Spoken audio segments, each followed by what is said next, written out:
पहला क्वेश्चन आपके सामने है, जवाहरलाल नेहरू के अधीन भारत की अंतिम सरकार का गठन कब किया गया?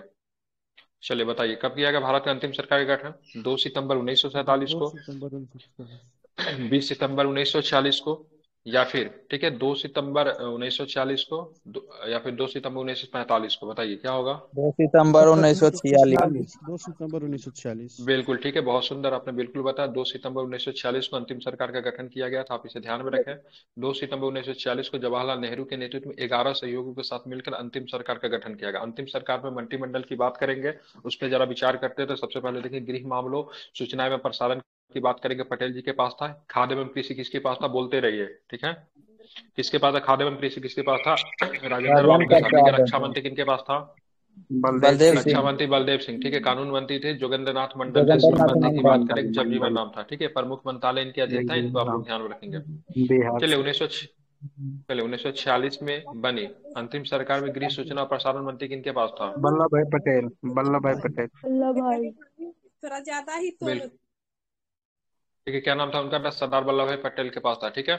कैबिनेट मिशन योजना के तहत 24 अगस्त 1946 को अंतरिम राष्ट्रीय सरकार की घोषणा की गई। 2 सितंबर 1946 को घोषणा की गई थी, 24 अगस्त 1946 को, ठीक है। अब बनती है 2 सितंबर 1946 को। पंडित जवाहरलाल नेहरू के नेतृत्व में एक अंतिम सरकार गठित हुई, जिनका अध्यक्ष वायसराय वेबल था, तथा उपाध्यक्ष की बात करेंगे नेहरू जी सहित, ठीक है। मंत्रिपरिषद में 13 सदस्य थे, ठीक है। वल्लभ भाई पटेल की बात करें, गिरी, नेहरू जी सहित 13 सहित थे, मतलब टोटल 14 थे, ठीक है। ध्यान में रखेंगे, ठीक है, समझ में है ना? बात करेंगे वल्लभ भाई पटेल की, बात करें गृह सूचना एवं प्रसारण मंत्री राजेंद्र बाबू के पास खाद्य एवं कृषि मंत्रालय था। भारत की अंतिम सरकार 1946 के संदर्भ में वित्त मंत्रालय के कार्यभार निम्नलिखित में किसने समझा? तो लियाकत अली। लियाकत अली। सर किसने संभाला था? कॉन्सेप्ट बहुत सुंदर, पहले ये किसने सब तो संभाला था? नहीं पढ़ लियाकत अली सकते ने हैं। संभाला था, ठीक है। ध्यान में रखेंगे। चलो, क्या? कॉन्सेप्ट बताइए ना सर, ये सब तो बुक से भी पढ़ सकते हैं, खुद से भी देख देख के। इसका क्या कॉन्सेप्ट बताऊं इसका? अरे जैसे ये पूरा पॉलिटिक्स के हर एक चैप्टर की पहले जैसे सब सब कॉन्स्टिट्यूशन का। पढ़ाया हुआ है, सब मैं पहले पढ़ा चुका। आप लेट से जुड़े तो इसकी गलती मेरी थोड़ी ना, जाके यूट्यूब पे जाके ढूंढिए, सब पढ़ाया हुआ है, ठीक है।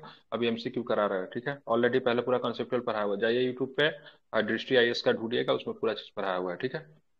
24 अगस्त 1946 को प्रथम अंतिम रात वाले क्लास में जुड़ा कीजिए, जहाँ पे स्पेक्ट्रम लक्ष्मीकांत होता है, वहाँ पे कॉन्सेप्ट होता है, यहाँ पे यही क्लास चलता है।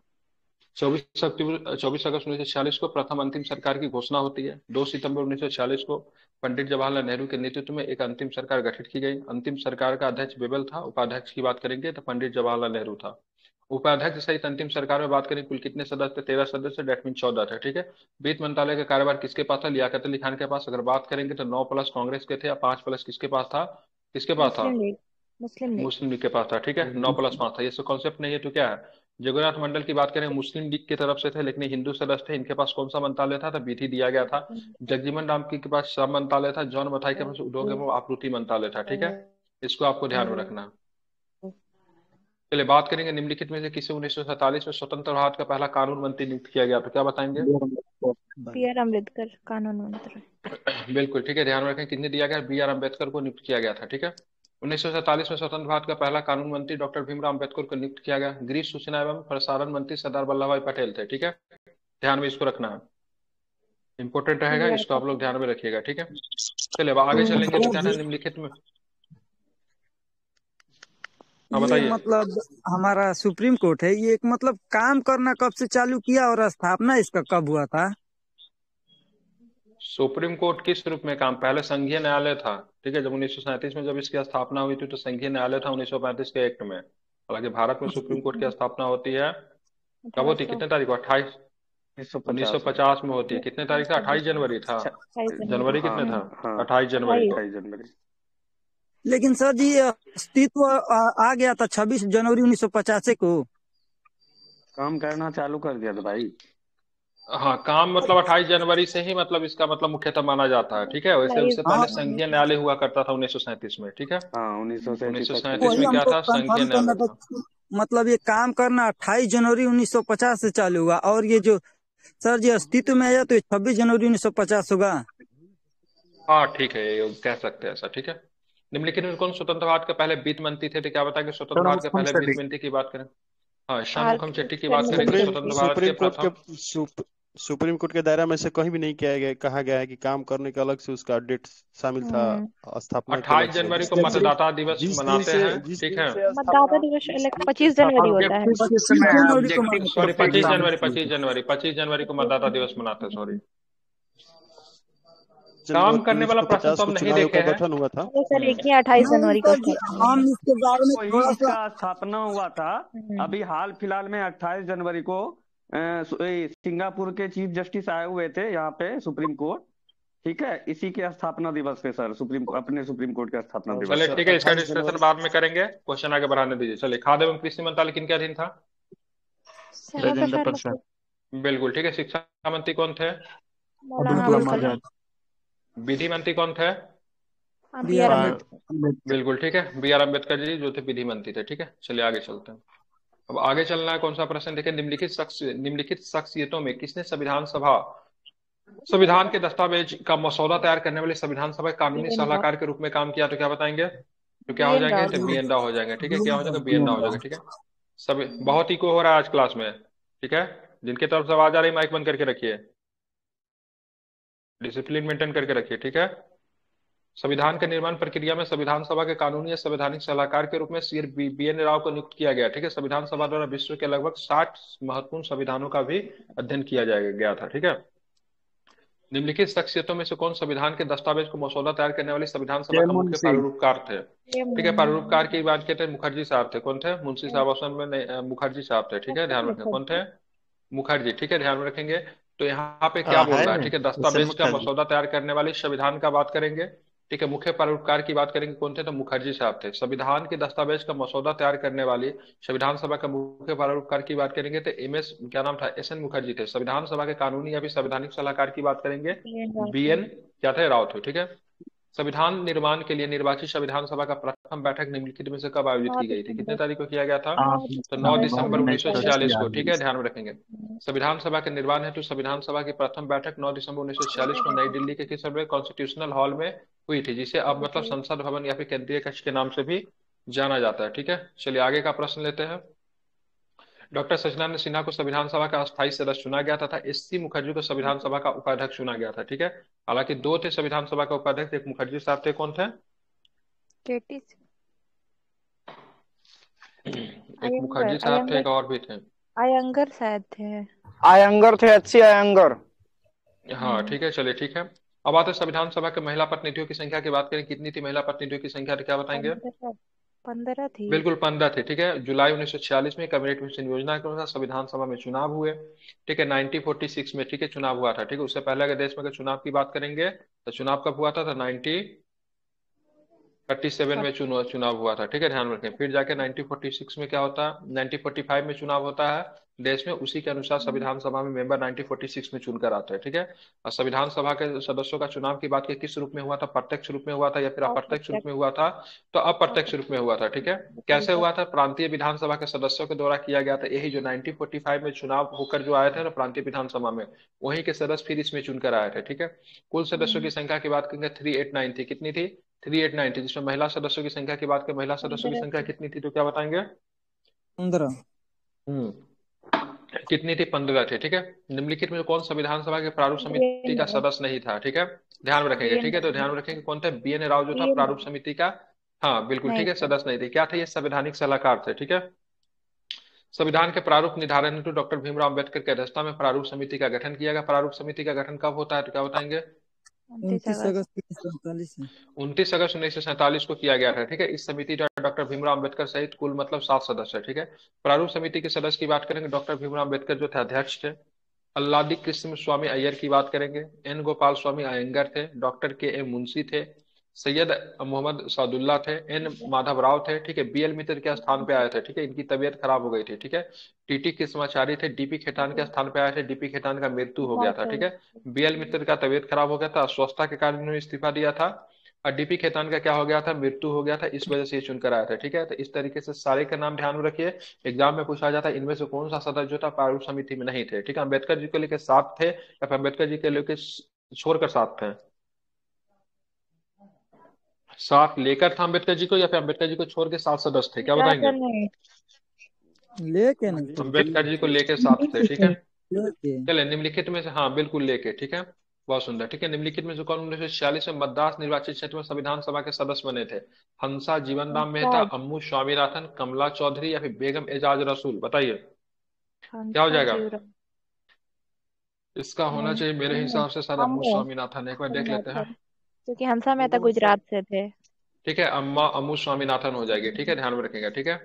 बिल्कुल, अम्मू स्वामीनाथन को 1946 में मद्रास निर्वाचन क्षेत्र से संविधान सभा के लिए चुनाव हुआ। बात कर अम्मू स्वामीनाथन ने मौलिक अधिकार और निर्देशन सिद्धांतों पर बात की थी। स्वतंत्रता के बाद अम्मू स्वामीनाथन 1952 में पहली लोकसभा और बाद में 1954 में, ठीक है, राज्यसभा के सदस्य भी चुने गई थी। हंसा जीवराय की बात करेंगे, इनका मुंबई से चुना गया था, ध्यान रखिए। कमला चौधरी की बात करेंगे तो उत्तर प्रदेश, उस समय मुंबई और गुजरात सब एक ही था, मुंबई राज्य बोलते थे, इसमें महाराष्ट्र गुजरात दोनों आता था, ठीक है, राज्य का नाम बम्बई था। बेगम एजाज रसूल की बात करेंगे तो क्या हो जाएगा, उत्तर उत्तर प्रदेश, प्रदेश। तीनों ऑप्शन में अगर बात करेंगे तो सरोजिनी नायडू कहाँ से आती थी? बिहार से। हाँ बिल्कुल, ठीक है, सरोजिनी नायडू जी वैसे तो मूल रूप से आंध्र प्रदेश की रहने वाली थी, लेकिन इनका चुनाव कहाँ से हुआ था? बिहार के प्रांतीय विधानसभा से हुआ था, ठीक है। कहाँ से? इंपॉर्टेंट नाम है, ध्यान में रखिएगा, बिहार से हुआ था, ठीक है। ध्यान रखिएगा। संविधान सभा की मसौदा समिति ने में कौन कितने शामिल थे? तो संविधान सभा के मसौदा समिति की बात करें, कितने शामिल थे? 7 शामिल थे, ठीक है। कितने शामिल थे संविधान सभा के मसौदा समिति में कितने शामिल थे? 7 शामिल थे, ठीक है, ध्यान में रखना है। कुछ लोग आएंगे एडवाइस देके चले जाएंगे, ऐसे कीजिए वैसे कीजिए, जैसे हम बेवकूफ बैठे हुए हैं यहाँ पे, हम 10 साल से पढ़ा रहे हैं, हम बेवकूफ हैं। प्रारूप समझौता की बात सवेरे सवेरे दिमाग खराब करा देते हैं, ठीक है। प्रारूप की बात करेंगे, समिति का गठन 29 अगस्त 1947 को हुआ था। मसौदा समिति के अध्यक्ष की बात करेंगे, डॉक्टर भीमराव अम्बेडकर थे। मसौदा समिति के अध्यक्ष सहित कुल कितने सदस्य थे? अध्यक्ष सहित की बात करेंगे 7 सदस्य थे, ठीक है। सबसे संविधान की अगर महत्वपूर्ण समिति की बात करेंगे ना, तो प्रारूप या फिर मसौदा समिति ही थी, ठीक है।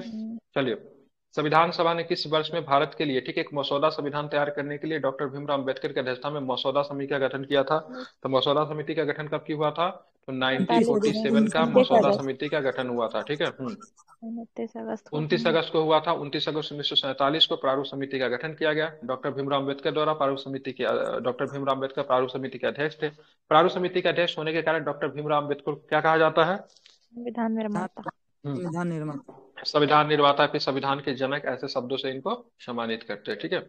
संविधान सभा के उस सदस्य का नाम बताइए, ठीक है, संविधान सभा के उस सदस्य का नाम बताइए जिन्होंने कहा कि हमारे संविधान की प्रस्तावना उन बातों का अभिव्यक्ति किया गया है जिनके बारे में हमने सोचा था इतने लंबे समय में, जिनके बारे में सपना देखा था, ठीक है। ये किसने कहा था? अल्लादी कृष्ण स्वामी अय्यर ने कहा था, ठीक है। तो संविधान के प्रस्तावना को सपनों से मतलब इन्होंने जोड़ा था, ठीक है। मतलब क्या क्या कहा था? हमारे संविधान की प्रस्तावना उन बातों को अभिव्यक्त किया है, ध्यान रखें, जिनके बारे में, ठीक है, जिनके बारे में हमने सोचा था इतने लंबे समय से, जिनका सपना देखा था, ठीक है। तो किसने कहा था? अल्लादी कृष्ण स्वामी अय्यर ने कहा था। अल्लादी कृष्ण स्वामी अय्यर ने एक भारतीय कानूनी अधिवक्ता एवं शिक्षा शास्त्री थे, जो भारतीय संविधान सभा के सदस्य भी चुने गए थे, ठीक है। अब चलेंगे यहाँ पे, ठीक है। वर्ष 1929 से 1944 तक उन्होंने मद्रास राज्य के एडवोकेट जनरल का पद भी संभाला था। अल्लादी कृष्ण स्वामी अय्यर जी ने कहा कि हमारे संविधान की प्रस्तावना में उन बातों को अभिव्यक्त किया गया है जिनके बारे में हमने सोचा था इतने लंबे समय से, जिनका सपना देखा था, ठीक है। इसको आपको ध्यान में रखना है, ठीक है। संविधान सभा का 5वां सत्र कब आयोजित किया गया था? बताइए, संविधान सभा का 5वां सत्र कब आयोजित किया गया, तो क्या बताएंगे? तो 14 से लेके 30 की बात करेंगे, अगस्त तक 5वां सत्र था, ठीक है। 14 से लेके 30 अगस्त तक क्या था? क्या सत्र था? 5वां सत्र था, ठीक है। संविधान सभा का प्रथम सत्र की बात करेंगे 9 दिसंबर से लेकर 23 दिसंबर तक, ठीक है, ध्यान में आयोजित किया गया था। 1946 की बात है। संविधान सभा में कुल कितने सत्र हुए थे? तो कुल 11 सत्र हुए थे। कितने सत्र हुए थे? कितने सत्र हुए थे संविधान सभा में? तो कुल बात करेंगे तो 11 सत्र आपके संविधान सभा में हुए थे, जिसके बाद हमारे देश का संविधान बनकर तैयार हुआ। 5वां सत्र की बात करेंगे 14 से लेकर 30 अगस्त 1947 तक हुआ था, ठीक है। देख रहे कितना गहराई से क्वेश्चन पूछ रहा है। 5वां सत्र लोग प्रथम याद रखता है, 9 से 23 तक हुआ था, ये 5वां पूछा है, ठीक है। भारत की संविधान सभा में ऐतिहासिक उद्देश्य संकल्प को निम्नलिखित में से किसके द्वारा प्रस्तुत किया गया? संकल्प प्रस्ताव को किनके द्वारा प्रस्तुत किया गया? तो ध्यान रखें, जवाहरलाल नेहरू के द्वारा, ठीक है। ध्यान रखें, संकल्प प्रस्ताव को प्रस्तुत किया गया था। भारतीय संविधान की प्रस्तावना का स्रोत पंडित जवाहरलाल नेहरू द्वारा संविधान सभा की तीसरी बैठक में 13 दिसंबर 1946 को संविधान सभा का समूह प्रस्तुत किया, जिसमें 22 जनवरी 1947 को स्वीकृत किया गया, ठीक है। संविधान सभा द्वारा सर्वसम्मति से उद्देश्य संकल्प को कब अंगीकृत किया गया? ठीक है, ध्यान में, कब अंगीकृत किया गया? 22 जनवरी 1947 को इन्होंने जो प्रस्तुत किया था, कितने तारीख को प्रस्तुत किया था? प्रस्तुत के 13 दिसंबर 1946 को प्रस्तुत किया था। अब 22 जनवरी 1947 को संकल्प को क्या किया गया? अंगीकृत किया गया, ठीक है, संविधान सभा के द्वारा, ठीक है। ये भी इंपॉर्टेंट तारीख है, इसको आपको ध्यान में रखेंगे, ठीक है। बात करेंगे उद्देश्य संकल्प को पंडित जवाहरलाल नेहरू के द्वारा संविधान सभा में 13 दिसंबर 1946 को प्रस्तुत किया गया, जिसे संविधान सभा ने 22 जनवरी 1947 को मतलब क्या किया? स्वीकार कर लिया, ठीक है। अब आगे चलते, आगे क्या प्रश्न है देखेंगे, ठीक है। संविधान सभा ने भारतीय संविधान को कब अपनाया था? कब अपनाया था तो क्या बताएंगे? 26 जनवरी 1949 को अपनाया था। कब आया था? 26 जनवरी 1949 को क्या 26 किया था? नवंबर सॉरी, नवंबर 26 1949। नवंबर 1949 को अपनाया था। कब अपनाया था? 26 नवंबर 1949 को अपनाया। संविधान सभा द्वारा 26 नवंबर 1949 को भारतीय संविधान को अंगीकार कर लिया गया, ठीक है। संविधान सभा में उपस्थित 284, उस समय कितने सदस्य उपस्थित थे? कितने सदस्य उस समय उपस्थित है? ठीक है, 284 सदस्य उस समय उपस्थित है। उन्होंने मतलब क्या किया? हस्ताक्षर किया। 26 जनवरी 1950 को, ठीक है, भारत का संविधान पूर्ण रूप से लागू कर दिया गया, ठीक है। भारत के संविधान के निर्माण में कितना समय लगा? कितना समय लगा बताइए? 11 महीना 18 दिन। बिल्कुल, 2 वर्ष 11 महीना 18 दिन का समय लगा, हमारा संविधान बनकर तैयार हो गया। भारतीय संविधान सभा का अस्थायी अध्यक्ष के तौर पर डॉक्टर राजेंद्र प्रसाद जी का चुनाव हुआ था। संविधान सभा के सदस्यों को भारतीय संविधान पर हस्ताक्षर किए, कब किए इन्होंने हस्ताक्षर? कब किए? कब किया 26 नवंबर हस्ताक्षर? 1949 को। बिल्कुल, 26 नवंबर 1949 को मतलब इन्होंने क्या किया? हस्ताक्षर किया, ठीक है। आप लोग इसको ध्यान में रखिएगा, ऑलरेडी सारा पढ़ा चुका हूँ, ठीक है। इसमें कितने अनुच्छेद? उसे 395 अनुच्छेद है, 22 भाग थे। अनुसूची की बात करेंगे 8 है। अभी वर्तमान स्वरूप में अनुसूची की संख्या बढ़ गई है, बाकी 12। सब यथावत है, ठीक है। 12 अनुसूची हो गई, ठीक है। संविधान सभा की अंतिम बैठक की बात करें, कब हुआ था? अंतिम बैठक की बात करें 26 जनवरी 1950, सॉरी 24 जनवरी 1950 को अंतिम बैठक हुई थी। 26 जनवरी को संविधान सभा ने सभा के सदस्यों ने अंतिम रूप से हस्ताक्षर किए और डॉक्टर राजेंद्र प्रसाद को मतलब प्रथम राष्ट्रपति चुना गया, ठीक है। 24 जनवरी को राजेंद्र बाबू को राष्ट्रपति चुना। राष्ट्रीय गीत और राष्ट्रीय गान का चयन भी 24 जनवरी को ही संपन्न हो गया था, ठीक है। ये भी आपको ध्यान में रखेंगे, ठीक है। आप चलेंगे 26 नवंबर 1949 को अंगीकृत भारतीय संविधान की एक प्रस्तावना 395 अनुच्छेद डैश अनुसूची थी। अनुसूची कितनी थी? 8 गो था।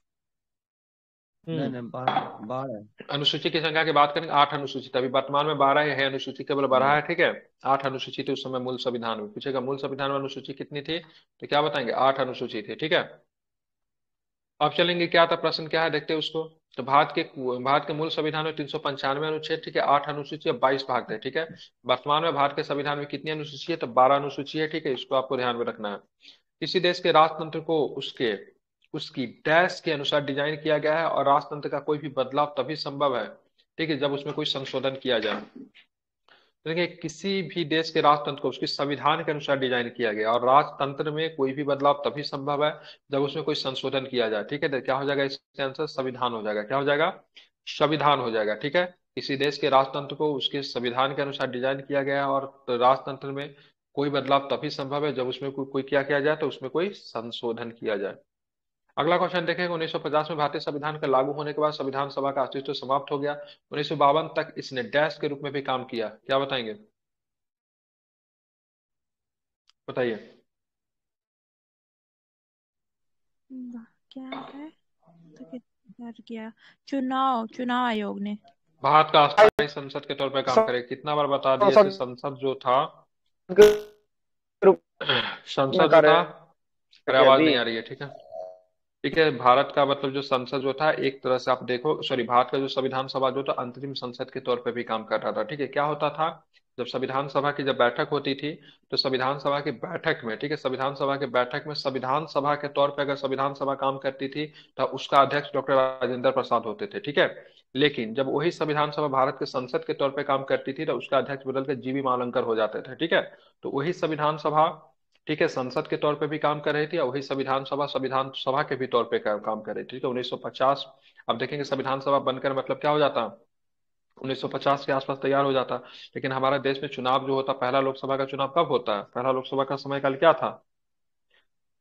25 अक्टूबर से लेकर 25 अक्टूबर 1951 से लेकर 21 फरवरी 1952 तक से। हाँ, ठीक है। तो यहाँ पे 1951 ठंडा के समय में 1951 से लेकर 1952 तक चुनाव हुआ था। तो आप देखेंगे तो उस समय देखेंगे तो ये संविधान सभा जो था, ठीक है, संसद के तौर पे काम करे। इसलिए नेहरू जी का शासनकाल में प्राइम मिनिस्टर कब से काम करते हैं? 1947 से लेकर 47 से 64 1962 तक के टाइम पे काम करते थे, सॉरी 64 तक, ठीक है। हाँ 64 तक, ठीक है। 27 मई 1964 को इनकी मृत्यु हुई थी। तो हम यहाँ पे देखेंगे तो ये 1947 में तो कोई देश में चुनाव हो नहीं रहा था, लेकिन 3 वर्षों तक प्राइम मिनिस्टर बने हुए थे। रीजन क्या था, जो हमारा संविधान सभा था हमारा अंतरिम संसद के तौर पे भी काम कर रहा था, ठीक है। इसका केवल अध्यक्ष चेंज हो जाता, जब संविधान सभा जब संसद के तौर पे जब बैठक करती थी तो उसका अध्यक्ष मालंकर साहब होते थे, और वही संविधान सभा जब संविधान सभा के तौर पे जब काम करती थी तो उसके अध्यक्ष कौन थे, राजेंद्र बाबू हुआ करते थे, ठीक है। तो भारत की अस्थायी संसद भी थी। चलिए, सन 1950 से 1952 तक संविधान सभा ने भारत के अंतरिम अथवा अस्थायी संसद के रूप में कार्य किया था, ठीक है। अगला प्रश्न देखिए, पहली निर्वाचित संसद निम्नलिखित में से किस वर्ष अस्तित्व में आई, ठीक है। निर्वाचित संसद की बात हो रहा था, आप लोग सीधे देख के बता देंगे कब आई थी। 1952 में। बिल्कुल 1952 52 में में। होते, ठीक है। भारत में नए संविधान के तहत 1951-52 के दौरान पहला आम चुनाव हुआ। ये चुनाव की बात करेंगे 25 अक्टूबर 25 अक्टूबर 1951 से लेकर 21 फरवरी 1952 तक चला, ठीक है। चुनाव में 489 सीटों के लिए हुआ था। प्रथम लोकसभा का अधिवेशन की बात 13 मई 1952 को हुआ था। पहली बार निर्वाचित संसद अप्रैल 1952 में अस्तित्व में आई थी, ठीक है। ये सारे के इसमें सारे निर्वाचित कांग्रेस को शायद संसद है, ठीक है। 364 वोट मिला था सर। 364, ठीक है, 489 ठीक में। है। 489 में 364 वोट कांग्रेस को मिला था, लेकिन कांग्रेस को सर्वाधिक वोट मिलने का कारण यही भी था। जी इससे सर। मतलब सभी लोग चाहते थे ये सारी चीजें अगर हो रही थी कहीं ना कहीं कांग्रेस की वजह से ही हो रही, ठीक है। पहला जो मंत्रिमंडल जो बना था ना उसमें केवल कांग्रेस के ही सदस्य नहीं थे, ठीक है। अन्य दल के भी सदस्यों को आमंत्रित किया गया था, ठीक है। जो कांग्रेस के सदस्य नहीं थे, जो कभी कांग्रेस के सदस्य रहे भी नहीं थे, उनको भी मंत्रालय में शामिल किया गया था। जैसे बात करेंगे इनको, ठीक है, क्या नाम है इनका, श्यामा प्रसाद मुखर्जी, जिनका कांग्रेस से कोई संबंध नहीं था, लेकिन उनको भी मंत्रालय में शामिल किया गया था। तो पहला मंत्रिमंडल जो बना था ना, मिली जुली सरकार बनी थी। मतलब ना बहुत सारे दूसरे दल के भी लोगों को शामिल किया गया जो इनका संबंध कांग्रेस से कभी भी नहीं रहा था, ठीक है। तो ये सर तारीख वो कुछ तो इंपॉर्टेंट है। इस्तीफा दे दिए थे ना हाँ तो 1950 में ही श्यामा प्रसाद मुखर्जी। श्यामा प्रसाद मुखर्जी इस्तीफा दे दिए थे, लेकिन उनको मंत्रालय में शामिल किया गया था, ठीक है। नेहरू मंत्रिमंडल से पहले इस्तीफा देने वाले वही थे, हाँ ठीक है। 1950 में ही दिया था 8 अप्रैल को। ऑप्शन, केंद्रीय संविधान सभा के समिति के अध्यक्ष निम्नलिखित में से कौन थे, केंद्रीय संविधान समिति के अध्यक्ष निम्नलिखित में से कौन थे, क्या बताएंगे। राजेंद्र पटेल प्रसाद साहब, ठीक है, राजेंद्र बाबू, पटेल ठीक थे। है। उसके बाद बात करेंगे क्या था ऑप्शन और देख लेते हैं, ठीक है, क्या नाम है, ठीक है, जवाहरलाल नेहरू, ठीक है। बीपी सीतारमैया, ठीक है। इनका क्या जवाहरलाल नेहरू हो जाएंगे, ठीक है। भारतीय संविधान के निर्माण है तो संविधान सभा की प्रथम बैठक 9 दिसंबर 1946 को हुई थी। संविधान के निर्माण के लिए अनेक समितियों का गठन किया गया, इसमें केंद्रीय संविधान समिति का बात करेंगे, अध्यक्ष कौन थे, पंडित जवाहरलाल नेहरू थे। प्रांतीय संविधान समिति के अध्यक्ष की बात करेंगे कौन हो जाएंगे, तो सरदार वल्लभ भाई पटेल हो जाएगा, ठीक है। प्रांतीय संविधान समिति पटेल साहब, केंद्रीय संविधान समिति नेहरू जी। झंडा समिति के अध्यक्ष कौन थे, झंडा समिति बताइए, राजेंद्र प्रसाद झंडा समिति का राजेंद्र बाबू, ठीक। आवास समिति के अध्यक्ष कौन थे, पटाभी सीतारमैया। क्या नाम है, पीवी सीतारमैया, ठीक है। बीपी सीतारमैया कहते हैं इनको, ठीक है। निम्नलिखित में से कौन सा भारत के संविधान सभा मौलिक अधिकारों के उप समिति के अध्यक्ष थे, बताइए। यहाँ पे रहा आपके पास 4 ऑप्शन। हरिश्चंद्र ये जेबी कृपलानी हो जाएंगे। उप समिति पूछ रहे हैं ना, तो जेबी कृपलानी हो जाएंगे। पता है उप समिति की बात हो रहा था, ठीक है, क्या हो जाएंगे, जेबी कृपलानी हो जाएंगे, बहुत अच्छे, ठीक है। संविधान सभा के 22 समितियों का गठन किया गया, ठीक है। कितने समिति का, 22 समिति का गठन किया, 22 जिनमें से मौलिक मौलिक अधिकारों की उप समिति थी, जिसके अध्यक्ष कौन थे, जेबी कृपलानी थे, ठीक है। कार्य संचालन समिति के अध्यक्ष कौन थे, कार्य संचालन समिति के एम मुंशी क्या मुंशी। सभी आदमी बताइए, संघ शक्ति समिति के अध्यक्ष कौन थे, क्या जवाहरलाल हो नेहरू। जाएंगे, तो अगर ध्यान में रखेंगे ऑनली जवाहरलाल संचालन नेहरू, समिति ठीक है। पूछेगा सर तो राजेंद्र प्रसाद है। ऑनली संचालन केवल समिति। संचालन, तो संचालन कौन करेगा, जो अध्यक्ष रहेगा वही संचालन करेगा, जी सर। ठीक है। चलिए, भारत के संविधान सभा की हाउस कमेटी के अध्यक्ष कौन था, अभी जस्ट ऊपर में हुआ है हाउस कमेटी, हाउस तो ये बीपी सीतारमैया, ठीक है। ये हाउस पीटी कमेटी यही थे, ठीक है। आवास संविधान सभा की प्रथम बैठक कब हुई, 9 9 दिसंबर दिसंबर 1946। 1946 को होती है, ठीक है। दिल्ली के, जिसे अब संसद भवन का केंद्रीय कहा जाता है, संविधान निर्माण के लिए संविधान सभा अनेक समिति नियुक्त की गई, जिसकी आवास समिति थी, इसके अध्यक्ष की बात करें पट्टाभी सीतारमैया थे। कार्य संचालन समिति की बात करें के एम मुंशी थे। मूल अधिकार समिति की उप समिति जो बनी थी उसके अध्यक्ष की बात करें जेबी कृपलानी थे। अपवर्जित और आंशिक रूप से, ठीक है, अपवर्जित क्षेत्रों के उप समिति किसके अधीन था, ए बी ठक्कर कौन थे, ठीक। अपवर्जित और आंशिक रूप से अपवर्जित क्षेत्रों का उप समिति की बात करें क्या हो जाएगा, ए बी ठक्कर हो जाएंगे, ठीक है। चलिए अब आगे चलते हैं, ठीक है। अल्लादी कृष्ण स्वामी अय्यर भारत के संविधान सभा के अध्यक्ष थे। अल्लादी कृष्ण स्वामी अय्यर की बात करेंगे तो भारत के संविधान सभा के डैश के अध्यक्ष थे। चलिए ऑप्शन है यहाँ पे, बताइए। प्रत्यय पत्र समिति था, कार्यसूची समिति था, संघ शक्ति समिति था, मौलिक अधिकार की उप समिति था। चलिए बताइए क्या होगा, कार्य नीचे सूची का सर। इनको बोलते थे नहीं प्रत्यय पत्र समिति पता बोलते है। हैं, ठीक है, क्या बोलते हैं, प्रत्यय पत्र ओके समिति बोलते थे, ठीक है। संविधान सभा के प्रत्यय पत्र समिति के अध्यक्ष की बात करेंगे, अल्लादी कृष्ण स्वामी अय्यर थे। संघ शक्ति समिति की बात करेंगे तो जवाहरलाल नेहरू थे, ठीक है। अल्पसंख्यक उप समिति की बात करेंगे तो एस सी मुखर्जी थे, ठीक है। ये पूछता है अल्पसंख्यक उप समिति, ठीक है। संघ शक्ति समिति, अल्पसंख्यक उप समिति दोनों याद रखें, इंपॉर्टेंट है। मार्शल लॉ की अवधारणा जो मूल अधिकारों को प्रतिबंधित करती है, किस देश से ली गई है, ठीक है। चलिए बताइए किस देश से ली गई मार्शल लॉ की अवधारणा, बताइए। चलो नहीं ध्यान में है सर। नहीं ध्यान में, ये आपको ब्रिटेन से ली गई है, ठीक है। मार्शल लॉ कब आया था, किस संविधान में था मार्शल लॉ, ठीक है। मार्शल लॉ आप देखेंगे वही ना, जलियांवाला के समय मार्शल लॉ ही ना लगा हुआ था, तो ब्रिटेन में जी ऑलरेडी जी पहले था। सर। चलिए आप हम ये बताइए मार्शल लॉ किस आर्टिकल्स में मिलता है, आर्टिकल्स बताइए मार्शल लॉ का,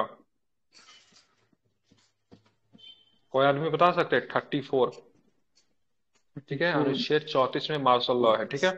ध्यान में रखिएगा, विधि द्वारा स्थापित प्रक्रिया को जापान के संविधान से लिया गया। पंचवर्षीय योजना मौलिक कर्तव्य कहाँ को, ये पंचवर्षीय योजना मौलिक कर्तव्य को कहाँ से, यूएसएसआर से लिया गया। संसदीय सरकार, कानून का शासन आदि की बात करें, यूके ब्रिटेन के संविधान से लिया गया, ठीक है। मार्शल लॉ में क्या होता है, तो मौलिक अधिकारों का क्या होता है, ठीक है, ध्यान में रखेंगे, अन- प्रतिबंधित करती, लेकिन कौन सा मौलिक अधिकार प्रतिबंधित करेगी संविधान में मार्शल लॉ को लेकर, ठीक है। कोई विशेष कानून के बारे में जानकारी नहीं दी गई है, ठीक है। सैनिक का कानून लागू होता है, वो लोग अपना कानून वहां पे लागू करते हैं, ठीक है। किस प्रकार से कौन सा मौलिक अधिकार का निलंबन होगा इसके बारे में जानकारी नहीं है, ठीक है। आर्टिकल 34 एक बार पढ़िएगा आप लोग, ठीक है। ये संविधान में मौलिक अधिकार निलंबन का मार्शल लॉ कहाँ पे लगेगा, एक बड़े क्षेत्र में लग सकता है, किसी छोटे क्षेत्र में लग सकता है, पूरे देश में भी लगाया जा सकता है, ठीक है। मार्शल लॉ का मतलब होता है सैनिक कानून होता है। जलियांवाला हत्याकांड के समय पंजाब में क्या लगा हुआ था, मार्शल लॉ ही लगा यही हुआ था। था, ठीक है। जिसकी वजह से, ठीक है, किसके पास पावर आ गया, तो वहां के जो आर्मियन चीफ जो था उसके हाथ में पावर आ गया था, ठीक है। भारतीय संविधान में उपराष्ट्रपति का प्रावधान कहाँ से लिया गया, बताइए उपराष्ट्रपति का प्रावधान अमेरिका कहाँ से। लिया। अमेरिका बिल्कुल से ठीक है, सर। लेकिन अगर मैं एक प्रश्न अगर मैं आपसे पूछूं, ठीक है, उपराष्ट्रपति के द्वारा, ठीक है, अच्छा, उपराष्ट्रपति के चुनाव की प्रक्रिया कहाँ से लिया गया है। आयरलैंड से। हाँ बिल्कुल ठीक है, वो आयरलैंड से हाँ लिया गया, ठीक है। आयरलैंड। चलिए उपराष्ट्रपति का पद की बात करें, मूल अधिकार की बात करेंगे, ठीक है। जुडिशियल रिव्यू मतलब न्यायिक पुनरावलोकन प्रस्तावना में उद्देशिका की बात करेंगे, कहाँ से लिया गया, तो यूएसए के संविधान से लिया गया। संसदीय शासन जी प्रणाली की सर। बात करेंगे, एकल नागरिकता की बात करेंगे, द्विसत्तात्मक व्यवस्था की बात करेंगे, कहाँ से लिया गया है, तो ब्रिटेन से लिया गया, ठीक ब्रिटेन। है। संविधान संशोधन की प्रक्रिया कहाँ से ली गई, तो क्या बताएंगे।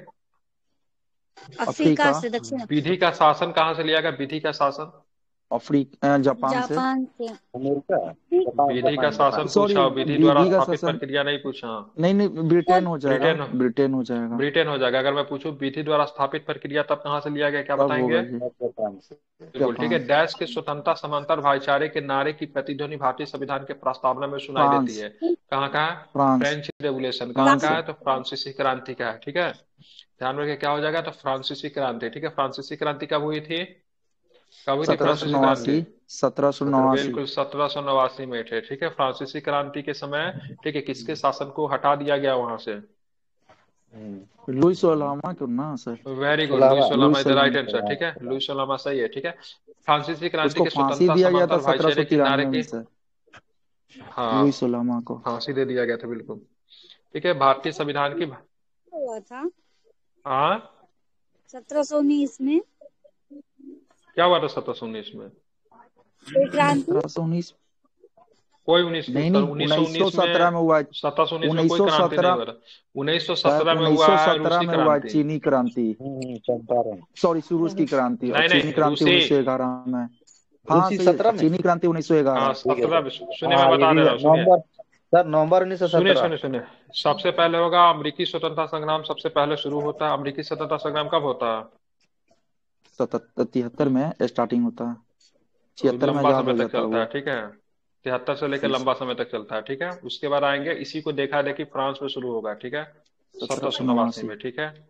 अब उसके देखा देखे पूरे यूरोप में शुरू होगा, लेकिन जो सबसे हमसे महत्वपूर्ण हम चलते हैं, चीन ठीक की है, क्रांति 1917 में 1911। चलते हैं, 1917 में चलते हैं, ठीक है। उसके पहले चीन चीन में शुरू छूटी हुआ है था सर। डॉक्टर सन्यात सेन के नेतृत्व में चीन की संन्यास है। क्रांति, ठीक है, ठीक है। 1917 में अब 1911। यहाँ पे शुरू हुआ।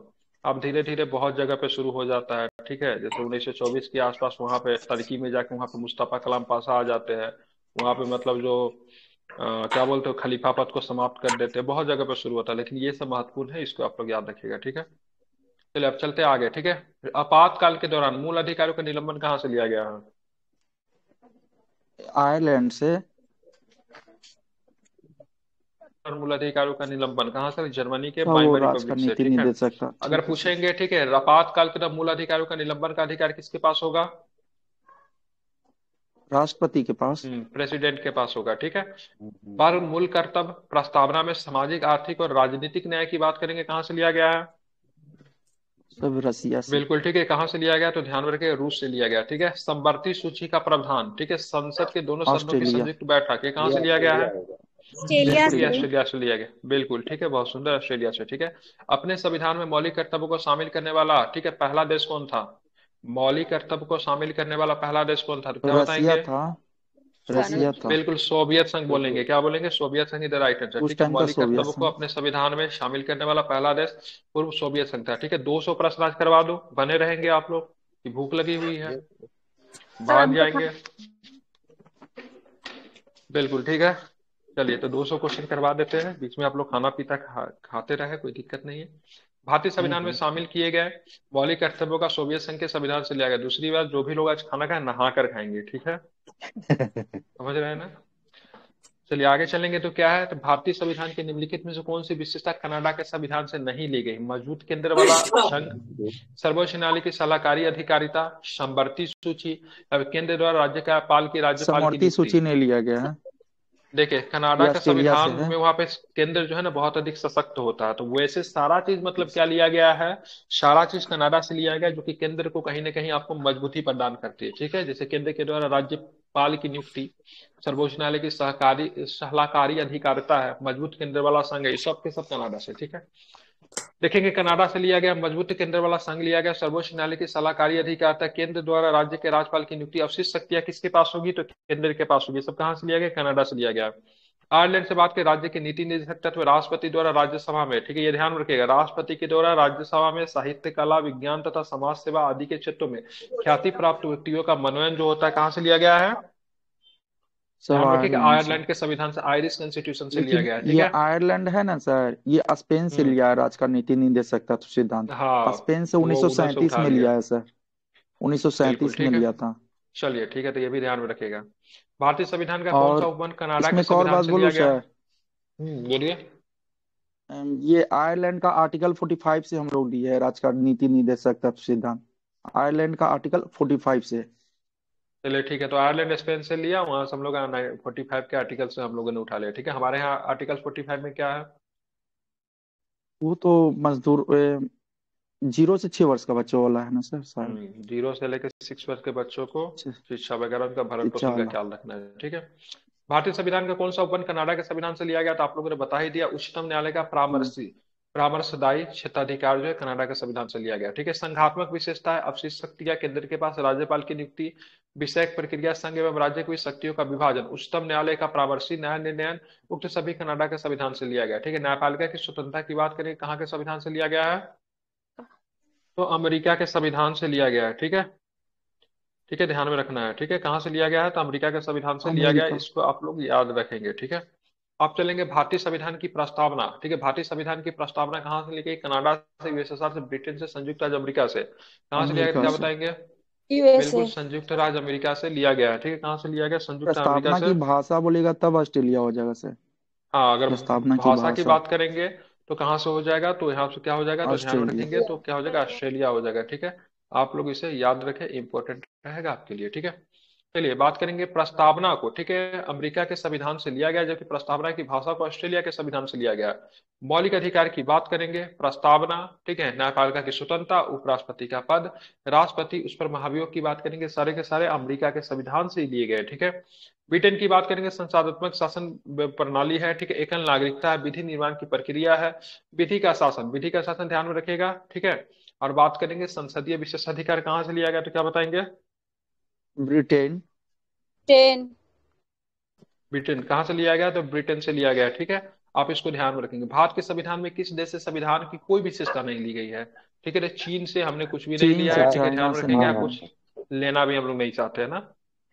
संविधान निर्माण के समय संविधान सभा ने लगभग 60 देशों की संविधानों का अवलोकन किया, जो उनकी अच्छी बातें थी जी सर उनको निसंकोच ग्रहण किया। ठीक है। भारतीय संविधान पे सर्वाधिक प्रभाव, ठीक है, भारतीय शासन अधिनियम 1935 का पड़ा है। 1935 चीन का के संविधान से हमने कोई भी स्रोत को नहीं लिया है। ठीक है, ध्यान रखेंगे। 1935 का जो भारत शासन अधिनियम था ना, लगभग हम लोग 72% उससे लिए हैं सर। सबसे ज्यादा उसी से बिल्कुल ठीक है, लिए, ध्यान में रखेंगे। अब हाँ 72% सर, 75% के आसपास, वही 72%। 70-75% के आसपास हाँ, लेते हैं। ठीक है, इसको आप लोग ध्यान में रखिएगा। ठीक है, चीनी गणराज्य के प्रथम राष्ट्रपिता कौन बने थे? चीनी गणराज्य के डॉक्टर सन्यात सेन। सन्यात बिल्कुल सेन। डॉक्टर सन बिल्कुल डॉक्टर सन्यात सेन जो थे चीनी गणराज्य के प्रथम राष्ट्रपिता बने थे। ठीक है, चलिए बात करेंगे भारतीय संविधान के विधि द्वारा स्थापित प्रक्रिया की अवधारणा कहाँ से ली गई, तो क्या बताएंगे? विधि के द्वारा स्थापित प्रक्रिया जापान हो जाएगा सर। जापान। बिल्कुल ध्यान में रखें, जापान हो जाएगा। ठीक है, विधि के द्वारा स्थापित प्रक्रिया जापान हो जाएगा। विधि द्वारा स्थापित प्रक्रिया को जापान के संविधान से लिया गया। संयुक्त राज्य अमेरिका मूल अधिकार, प्रस्तावना, स्वतंत्र न्यायपालिका, ठीक है, न्यायिक पुनरावलोकन का सिद्धांत, उपराष्ट्रपति का पद। अब वित्तीय आपात कहाँ से लिया गया, तो क्या बताएंगे? वित्तीय आपात कहाँ से अमेरिका लिया गया है? आर्टिकल्स बताइए, कौन से आर्टिकल्स में आपको वित्तीय आपात आपको देखने को 360 मिलता है? Sir, article 360। बिल्कुल 360 360। जो 360 अभी में आपको तक वित्तीय एक बार आपात भी नहीं देखने को लगा है मिलता है। सर। हाँ, क्या वित्तीय आप लगाना पार्टी एक बार चाहते नहीं हैं? लगा अभी तक। क्या आप लगाना नहीं चाहते सर, हैं?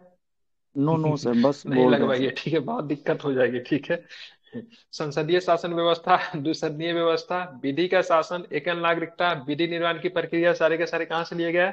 ब्रिटेन से लिए सब गए। ठीक है, ब्रिटेन ध्यान से में सर। रखेंगे। ठीक है, कहाँ से लिए गए थे? ब्रिटेन से लिए गए। ठीक है, इसको आपको ध्यान में रखना है। ठीक है, आप चलते हैं आगे। ठीक है, आप चलेंगे आगे, कुछ प्रश्न उसको भी लेंगे। जैसे कि बात करेंगे तो आपको बताना है गणतात्मक प्रणाली कहाँ से लिया गया है? गणतात्मक प्रणाली कहाँ से लिया गया है? फ्रांस। से बिल्कुल फ्रांस। ठीक है, फ्रांस से लिया गया है। ठीक है, गणतात्मक शासन प्रणाली की बात करेंगे तो कहाँ से लिया गया है? तो फ्रांस से लिया गया है। ठीक है, आप इसको ध्यान में रखेंगे। ठीक है, समानता, स्वतंत्रता व बंधुत्व का सिद्धांत कहाँ से लिया गया है, तो क्या बताएंगे? ये कहाँ से लिया गया है? फ्रांस ही। बिल्कुल ठीक है, ध्यान में रखेंगे। तो इसी ये के भी आपको राष्ट्रपति आ फ्रांस से रहे हैं लिया सर गया है। ना, ठीक है, बिल्कुल इसी के रिपब्लिक डे पे राष्ट्रपति आ रहे फ्रांस हैं, के मैक्रोन राष्ट्रपति साहब आ रहे हैं। ठीक है, बहुत सुंदर, इसी के मैनुअल राष्ट्रपति आ रहे थे। मैक्रोन। लेकिन चलिए, लेकिन एक प्रश्न इसी बात पे मुझे याद आ गया। ठीक है, भारतीय जब हम लोग प्रथम अपना, ठीक है, रिपब्लिक डे मना रहे थे 1950 में, तो किस देश के राष्ट्रपति हमारे चीफ गेस्ट थे? इंडोनेशिया के। बिल्कुल इंडोनेशिया के ये राष्ट्रपति का नाम भी बता इंडोनेशिया दीजिए, के, क्या नाम था इंडोनेशिया के राष्ट्रपति का? नहीं पता सर हमें। अगर नहीं पता तो मैं बता देता, डॉक्टर सुकुर्नो। क्या नाम था उनका? Doctor doctor Sukarno. ठीक है, सुकून। डॉक्टर सुकुर्नो हमारे लिए क्यों थैंक यू इंपॉर्टेंट सर। है? क्योंकि जब नाम नाम का जब गठन किया गया था 1961 में, ठीक है, तो नाम के प्रमुख नेताओं में से डॉक्टर सुकुर्नो भी थे। नाम का फुल फॉर्म क्या होता है? Non alliance movement. क्योंकि उस समय दो चीजें बहुत अधिक चली थी, एक कम्युनिस्ट धुरा, एक कैपिटलिस्ट धुरा। भारत जैसे देश ने, ठीक है, इंडोनेशिया जैसे देश ने किसी भी धुरा में जाने से अपने आप को अलग समझा। उसने अपना एक अलग सा पार्टी बनाया जिसको बोलते हैं निर्गुट। क्या बोलते हैं? निर्गुट। ठीक है ना, निर्गुट के प्रसिद्ध सब, निर्गुट की देन की बात करें, किनका देन था? नेहरू जी का देन था। उसके दूसरे प्रमुख नेता नेहरू। इंडोनेशिया के राष्ट्रपति डॉक्टर सुकर्नो थे। ठीक है, वैसे मिस्र के राष्ट्रपति कर्नल नासिर थे। ठीक है, यूगोस्लाविया के राष्ट्रपति डेनिस टिटो भी थे। ठीक है, और भी बहुत सारे नेता थे, लेकिन मैंने 4 प्रमुख नेताओं का नाम आपको बताया।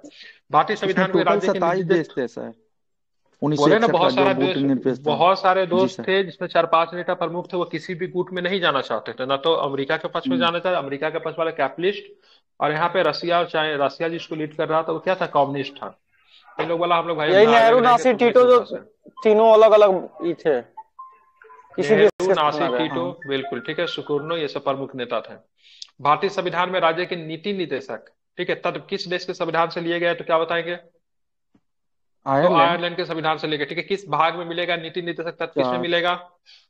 चलिए बात करेंगे 36 से लेके 51 तक आपको क्या दिखेगा भारतीय संविधान में? आर्टिकल।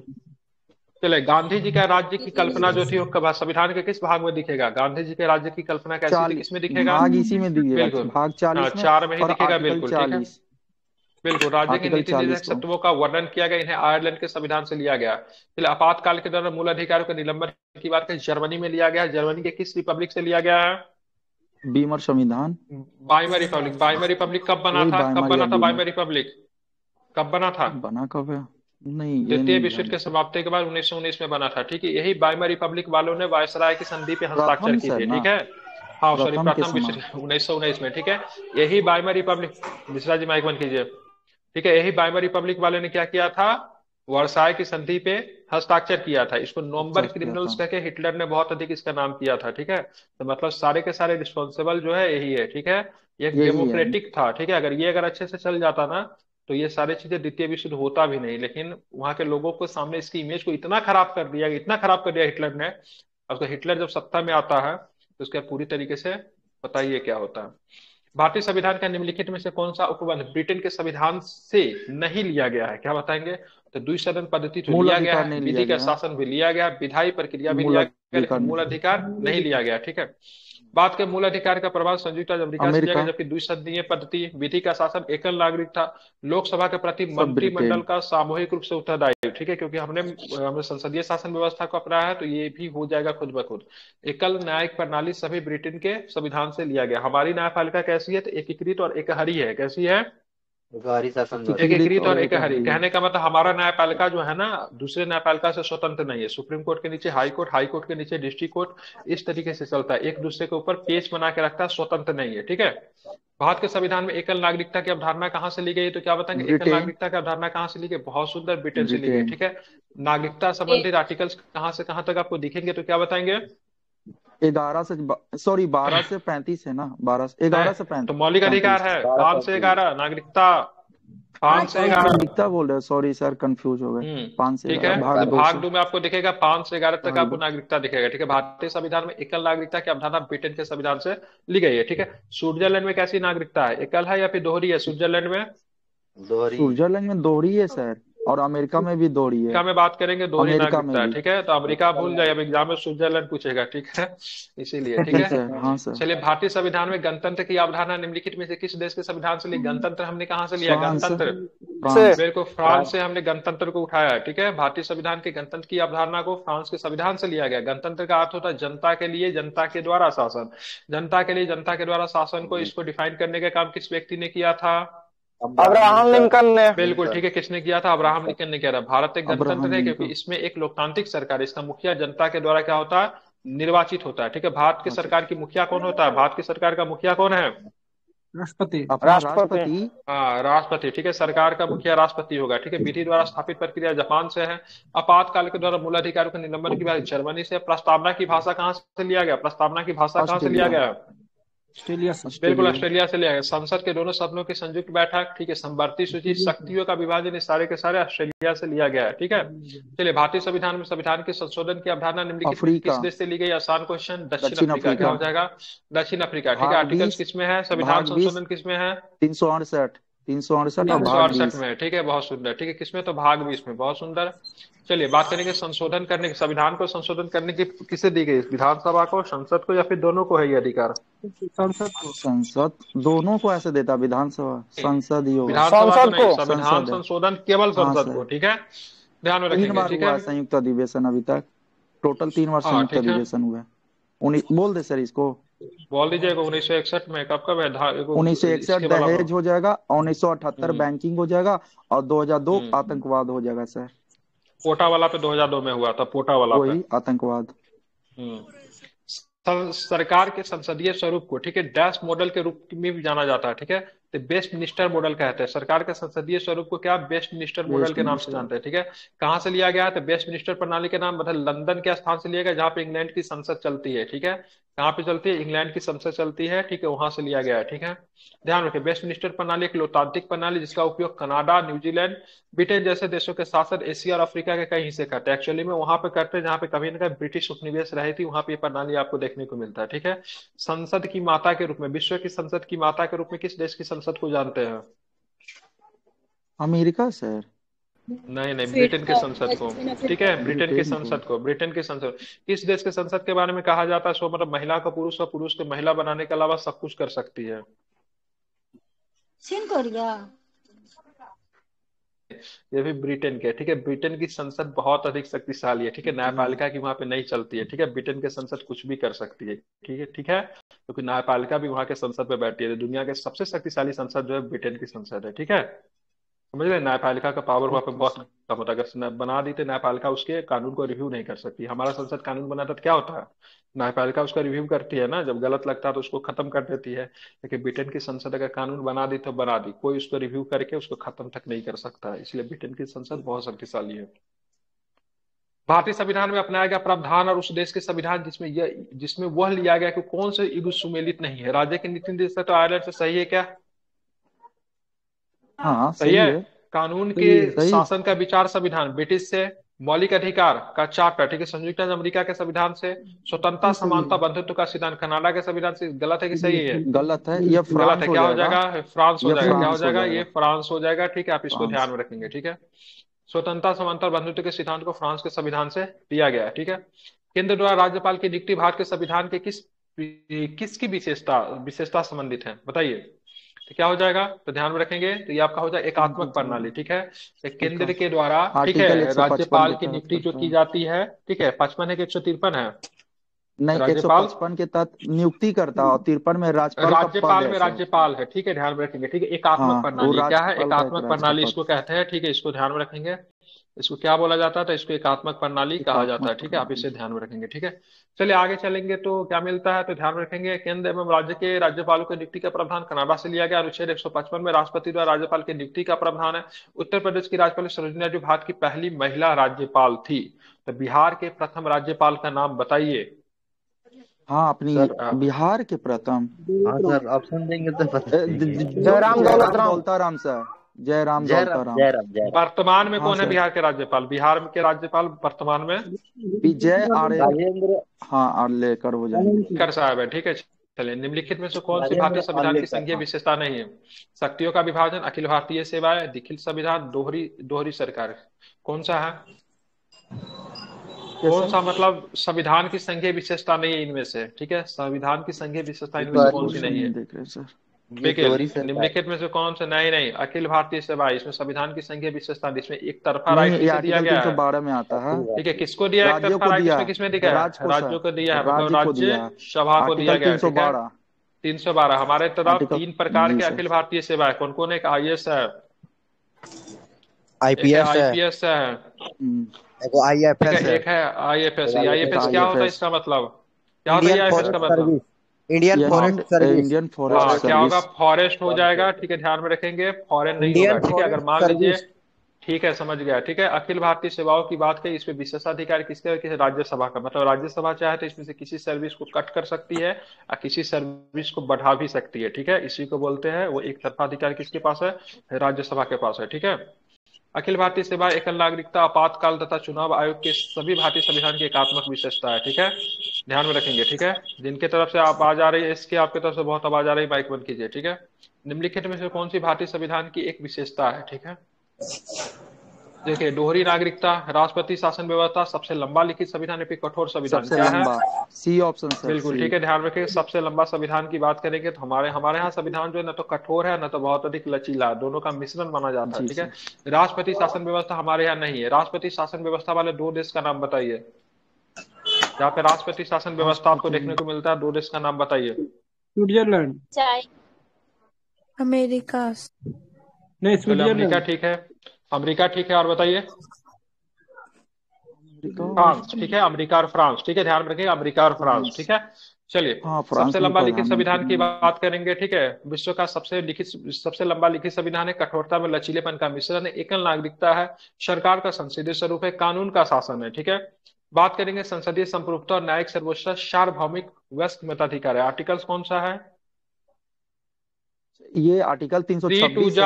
आर्टिकल 326 जी सर। 6। ठीक है, चलिए अब चलते हैं। राष्ट्रीय ध्वज संहिता के अनुसार राष्ट्रीय ध्वज की लंबाई और चौड़ाई का अनुपात कितना होगा? 3:2। 3:2। बिल्कुल, 3:2 होगा। ठीक है, क्या होगा? 3:2 होगा। ठीक है, 3:2 होगा। ठीक है, 22 जुलाई 1947 को भारतीय संविधान सभा ने राष्ट्रीय ध्वज के तिरंगों को अंगीकृत किया। राष्ट्रीय ध्वज की लंबाई में चौड़ाई के अनुपात की बात करें, 3:2 होगा। भारत के राष्ट्रीय ध्वज में सबसे ऊपर क्या होगा? केसरिया होगा। मध्य में मतलब क्या होगा? सफेद होगा। तथा नीचे का रंग मतलब क्या होगा? नीचे का रंग हरे होगा। ठीक है, 3 क्षैतिज वाली पत्तियां होगी। ठीक है, बीच में जो हमारा जो होगा तिरंगा होगा। ठीक है, सॉरी, बीच में क्या होगा? क्या बोलते हैं उसको? गोल चक्र जो होगा, क्या बोला जाता है उसको? उसमें कितने तिलिया अशोक होगी? चक्र 24 तिल्ली होते हैं सर हाँ, उसमें। बिल्कुल 24 तिलिया। ये 24। कहाँ से लिया गया है? ये कहाँ से लिया गया? अशोक चक्र की बात करिए, कहाँ से लिया गया है? अशोक सारनाथ स्तंभ से। सारनाथ स्तंभ से लिया गया है। ठीक है, ध्यान में रखेंगे। ठीक है, भारत के राष्ट्रीय चिन्ह को किस दिन अपनाया गया? भारत के राष्ट्रीय चिन्ह को कब अपनाया गया? 26 जनवरी 1950 को, 26 जनवरी बिल्कुल ठीक है, ध्यान 1950। रखेंगे। तो 26 जनवरी 1950 को राष्ट्रीय चिन्ह, ठीक है, भारत का राष्ट्रीय चिन्ह सारनाथी से अशोक स्तंभ से लिया गया। मूल स्तंभ के शीर्ष पे 4 सिंह है जो कि एक दूसरे की ओर पीठ किए हुए, ठीक है, लेकिन दिखता 3 ही है। सिंह किसका है? तो साहस और निर्भीकता का प्रतीक है। इसके फलक के नीचे मुंडको उपनिषद का सूत्र लिखा हुआ सत्यमेव जयते है, ठीक है, देवनागरी लिपि में अंकित है। भारत सरकार ने ये चिन्ह को 26 जनवरी 1950 को अपनाया, ठीक है। तो हमने अशोक स्तंभ को पूरा नहीं लिया है, ऊपर का भाग लिया है, नीचे का भाग हम लोगों ने नहीं लिया है, ठीक है। ध्यान रखें, मुंडकोपनिषद की बात करेंगे तो वहां से सत्यमेव जयते को लिया गया, जो कि अशोक स्तंभ पे ये अंकित है। सत्यमेव जयते को प्रचलन में किसने लिया था? किसने इसको प्रचलित किया था सत्यमेव जयते को? इसको प्रचलन करने का श्रेय किसे जाता है? मदन मोहन मालवीय जी को। किसे जाता है? मदन मोहन मालवीय जी को जाता है, ठीक है, ध्यान में रखें। हाँ, संविधान सभा के संदर्भ में निम्नलिखित में से कौन सा कथन सही है? संविधान सभा ने जुलाई 1949 में राष्ट्रीय ध्वज को अपनाया। जनवरी 1950 में संविधान सभा ने राष्ट्रगान को अंगीकरण किया। उसके बाद चलेंगे आगे। जनवरी 1947 में संविधान सभा ने राष्ट्रीय गीत को अंगीकार किया, ठीक है। संविधान सभा ने 1947 में भारत की राष्ट्रमंडल, ठीक है, बी सही है। तो 1950 में संविधान सभा ने राष्ट्रगान को, ठीक है, 24 जनवरी 1950 को, 24 जनवरी 1950 को राष्ट्रपति, ठीक है, ट्रिपल आर से राष्ट्रपति,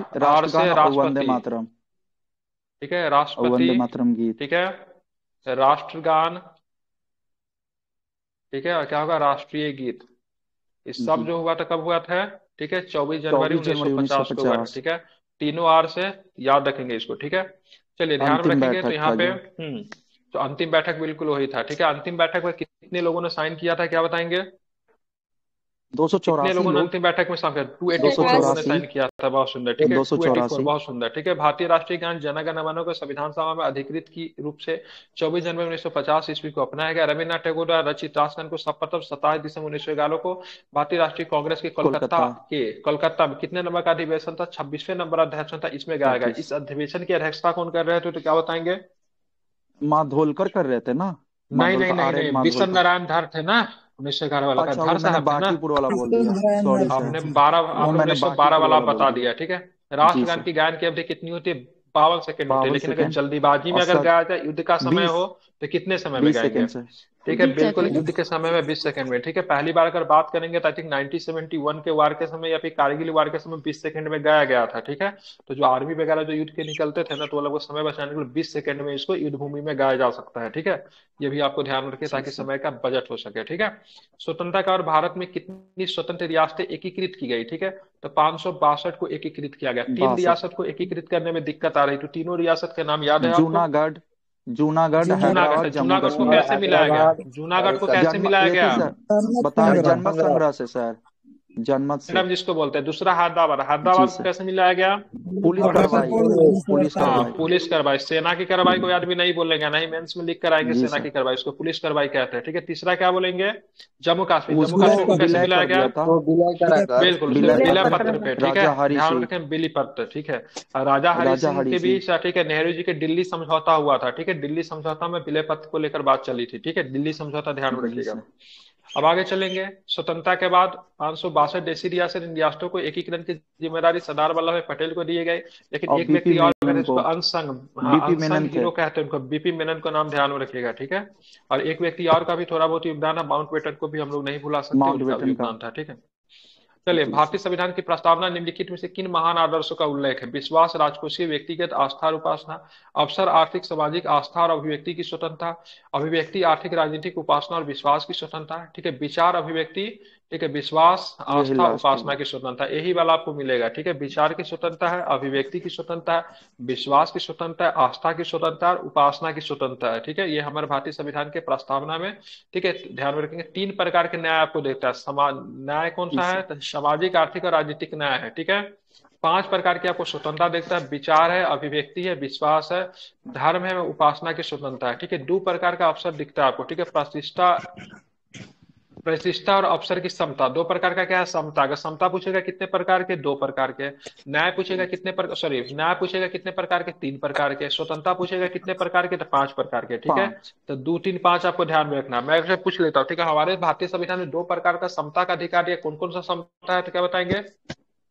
प्रतिष्ठा और ठीक है। अवसर। बिल्कुल, प्रतिष्ठा और प्रतिष्ठा अवसर एवं की अवसर समता। की समता है। क्या है? प्रतिष्ठा एवं अवसर की समता। अगर पूछेंगे स्वतंत्रता की बात करें, कितने प्रकार की स्वतंत्रता है तो क्या बताएंगे? 5 प्रकार की। 5 प्रकार के। 5 प्रकार की स्वतंत्रता है। कौन कौन सा स्वतंत्रता है तो क्या बताएंगे? अभिव्यक्ति, अभिव्यक्ति, विश्वास, उपासना, धर्म, उपासना। विश्वास, विचार। उपासना, विश्वास, विचार और अभिव्यक्ति। प्रकार का न्याय की बात की, कौन कौन सा न्याय है 3 प्रकार का? सामाजिक, आर्थिक, आर्थिक, राजनीतिक। राजनीतिक। बिल्कुल, सामाजिक, आर्थिक और राजनीतिक न्याय की बात करेंगे। 3 प्रकार का न्याय दिया गया, आप लोग इसे याद रखेंगे। ठीक है, चलिए आगे चलते हैं। गैस न्याय का भारतीय संविधान के प्रस्ताव में उल्लेख नहीं किया गया, तो कौन सा न्याय है? ठीक है, आर्थिक, ठीक है, वितरित, वितरित। सामाजिक या फिर राजनीतिक। ठीक है, वितरित न्याय की बात हमारे संविधान में आपको नहीं किया गया है। ठीक है, ध्यान रखेंगे। ठीक है, आप चलेंगे आगे देखेंगे तो देखेंगे भारतीय संविधान की प्रस्तावना में अपने नागरिकों को सामाजिक, आर्थिक और राजनीतिक न्याय सुनिश्चित करती है। संविधान की प्रस्तावना में सामाजिक, आर्थिक और राजनीतिक न्याय को 1917 के महान रूसी क्रांति से लिया गया है। ठीक है, संविधान की प्रस्तावना में विचार, अभिव्यक्ति, विश्वास और धर्म उपासना की 5 प्रकार का स्वतंत्रता का उल्लेख भी आपको देखने को मिलता है। निम्नलिखित में से कौन सा शब्द भारत के संविधान की प्रस्तावना में गणराज्य शब्द से पहले नहीं आता? ठीक है, तो कौन सा नहीं आता? संघीय। कौन सा? संघीय नहीं आता। ठीक है, हम भारत के लोग, सुनिए प्रस्तावना में क्या लिखा? हम भारत के लोग भारत को एक एक संपूर्ण प्रभुत्व संपन्न समाजवादी पंथ निरपेक्ष लोकतांत्रिक गणराज्य बनाने के लिए। ठीक है, ये सभी शब्द गणराज के पहले आते हैं। देख रहे हैं ना, मतलब पूरा प्रस्तावना याद करना पड़ेगा। पूछे गणराज से पहले कौन सा नहीं आता, तो गणराज से पहले क्या आता है? तो प्रभुत्व संपन्न समाजवादी पंथ निरपेक्ष लोकतांत्रिक। ठीक है, ये सभी शब्द गणराज से पहले, जबकि संघीय शब्द की बात करेंगे तो गणराज्य के बाद आता है। ठीक है, तो इस तरह के क्वेश्चन किसमें पूछता है? ये एसएससी का क्वेश्चन है। ठीक है, ये सब बढ़िया क्वेश्चन। निम्नलिखित में से कौन सा शब्द भारतीय संविधान के मूल प्रस्तावना का हिस्सा नहीं है? तो धर्मनिरपेक्ष की बात करेंगे तो ये आपको मूल संविधान का हिस्सा नहीं। कब शामिल किया गया धर्मनिरपेक्ष जैसे शब्द? 42वां संविधान संशोधन 1976।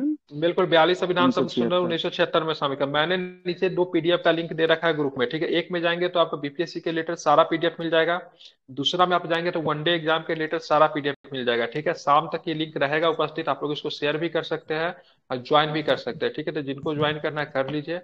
कॉपीराइट आ जाता है इसलिए हम इसको डिलीट कर देंगे शाम में। ठीक है, तो इसको सभी लोग जिनको भी ज्वाइन करना आप लोग इसको जल्दी जल्दी ज्वाइन कर लीजिए और सेव कर लीजिए। ठीक है, टोटल यूपीएससी का पीडीएफ, डिस्ट्रिक्ट का, खान सर का टोटल पीडीएफ वनडे वाले एग्जाम में आपको मिल जाएगा।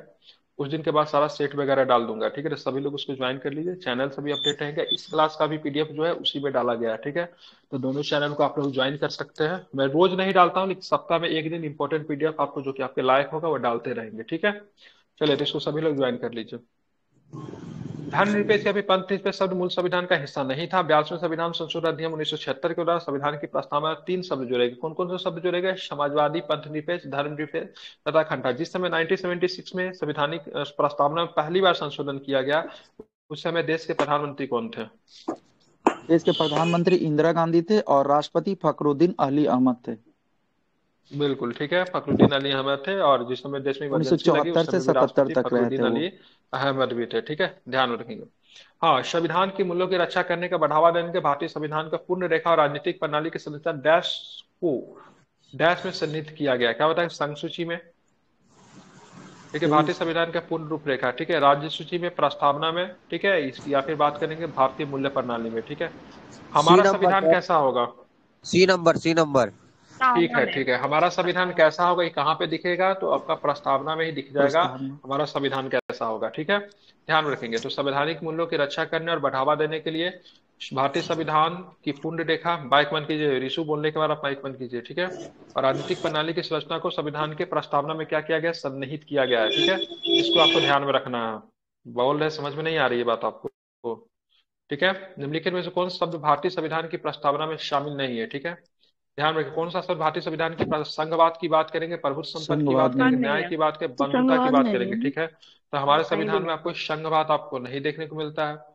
प्रस्तावना में शामिल शब्द कि संपूर्ण प्रभुत्व संपन्न समाजवादी पंथ निरपेक्ष लोकतांत्रिक गणराज्य सामाजिक आर्थिक और राजनीतिक न्याय विचार अभिव्यक्ति विश्वास धर्म उपासना आदि की स्वतंत्रता आदि शामिल है। कि संघवाद आपके संविधान में कहीं भी आपको नहीं देखने को मिलता है। ठीक है, भारतीय संविधान की प्रस्तावना में डैश किसी व्यक्ति की गरिमा को सुनिश्चित करता है। ठीक है, बंधुत्व करता है, स्वतंत्रता करता है, समानता करता है, फिर न्याय करता है। कौन सा करता है? तो बंधुत्व। क्या होता है? बंधुत्व नहीं, बंधुत्व। ठीक है, भारतीय संविधान के प्रस्ताव डैश किसी व्यक्ति की गरिमा को सुनिश्चित कर बंधुत्व करता है। ठीक है, बंधुत्व कहाँ से लिया गया? फ्रेटर्निटी की भावना कहाँ से लिया गया? तो क्या बताएंगे? ये फ्रांस से ठीक है, था फ्रांस से लिया गया। ठीक है, फ्रांस से भारतीय था। संविधान की प्रस्तावना व्यक्ति की गरिमा और राष्ट्र की एकता और अखंडता सुनिश्चित करने वाले बंधुता बढ़ाने के लिए ठीक है, दृढ़ संकल्प होकर हम इस संविधान सभा के आज, ठीक है, दिनांक 26 नवंबर 1949 को इस संविधान सभा को अंगीकृत, अधिनियमित और आत्मकृत करते हैं। ठीक है, इसको आपको ध्यान में रखना है। ठीक है, भारतीय संविधान की प्रस्तावना में निम्नलिखित में से किस शब्द पद का अर्थ विशेषाधिकार का अभाव होता है? ठीक है, तो समानता का मतलब होता है किसी भी व्यक्ति को विशेषाधिकार नहीं दी जा सकती है। क्या नहीं दी सकती?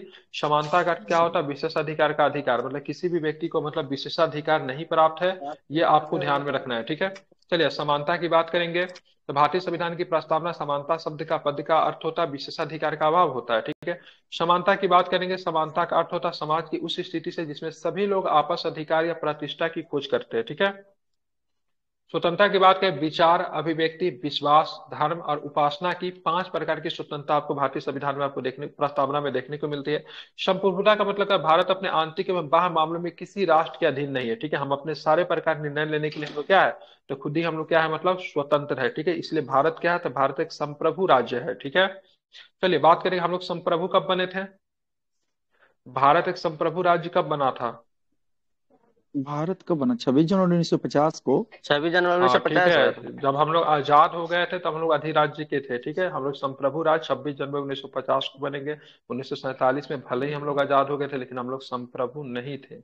ठीक है ना, हमारे हेड ऑफ स्टेट कौन थे? तो हमारे हेड ऑफ स्टेट माउंटबेटन थे जो कि गवर्नर थे। ठीक है, इसलिए हम लोग संप्रभु नहीं थे। ठीक है, ध्यान में रखेंगे। ठीक है, हम लोग संप्रभु, जब हमारा संविधान लागू हुआ, हमारे देश के राष्ट्रपति बने, तब हम लोग संप्रभु कहलाए। ठीक है, प्रस्तावना को संविधान की राजनीतिक कुंडी के रूप में किसने वर्णित किया है?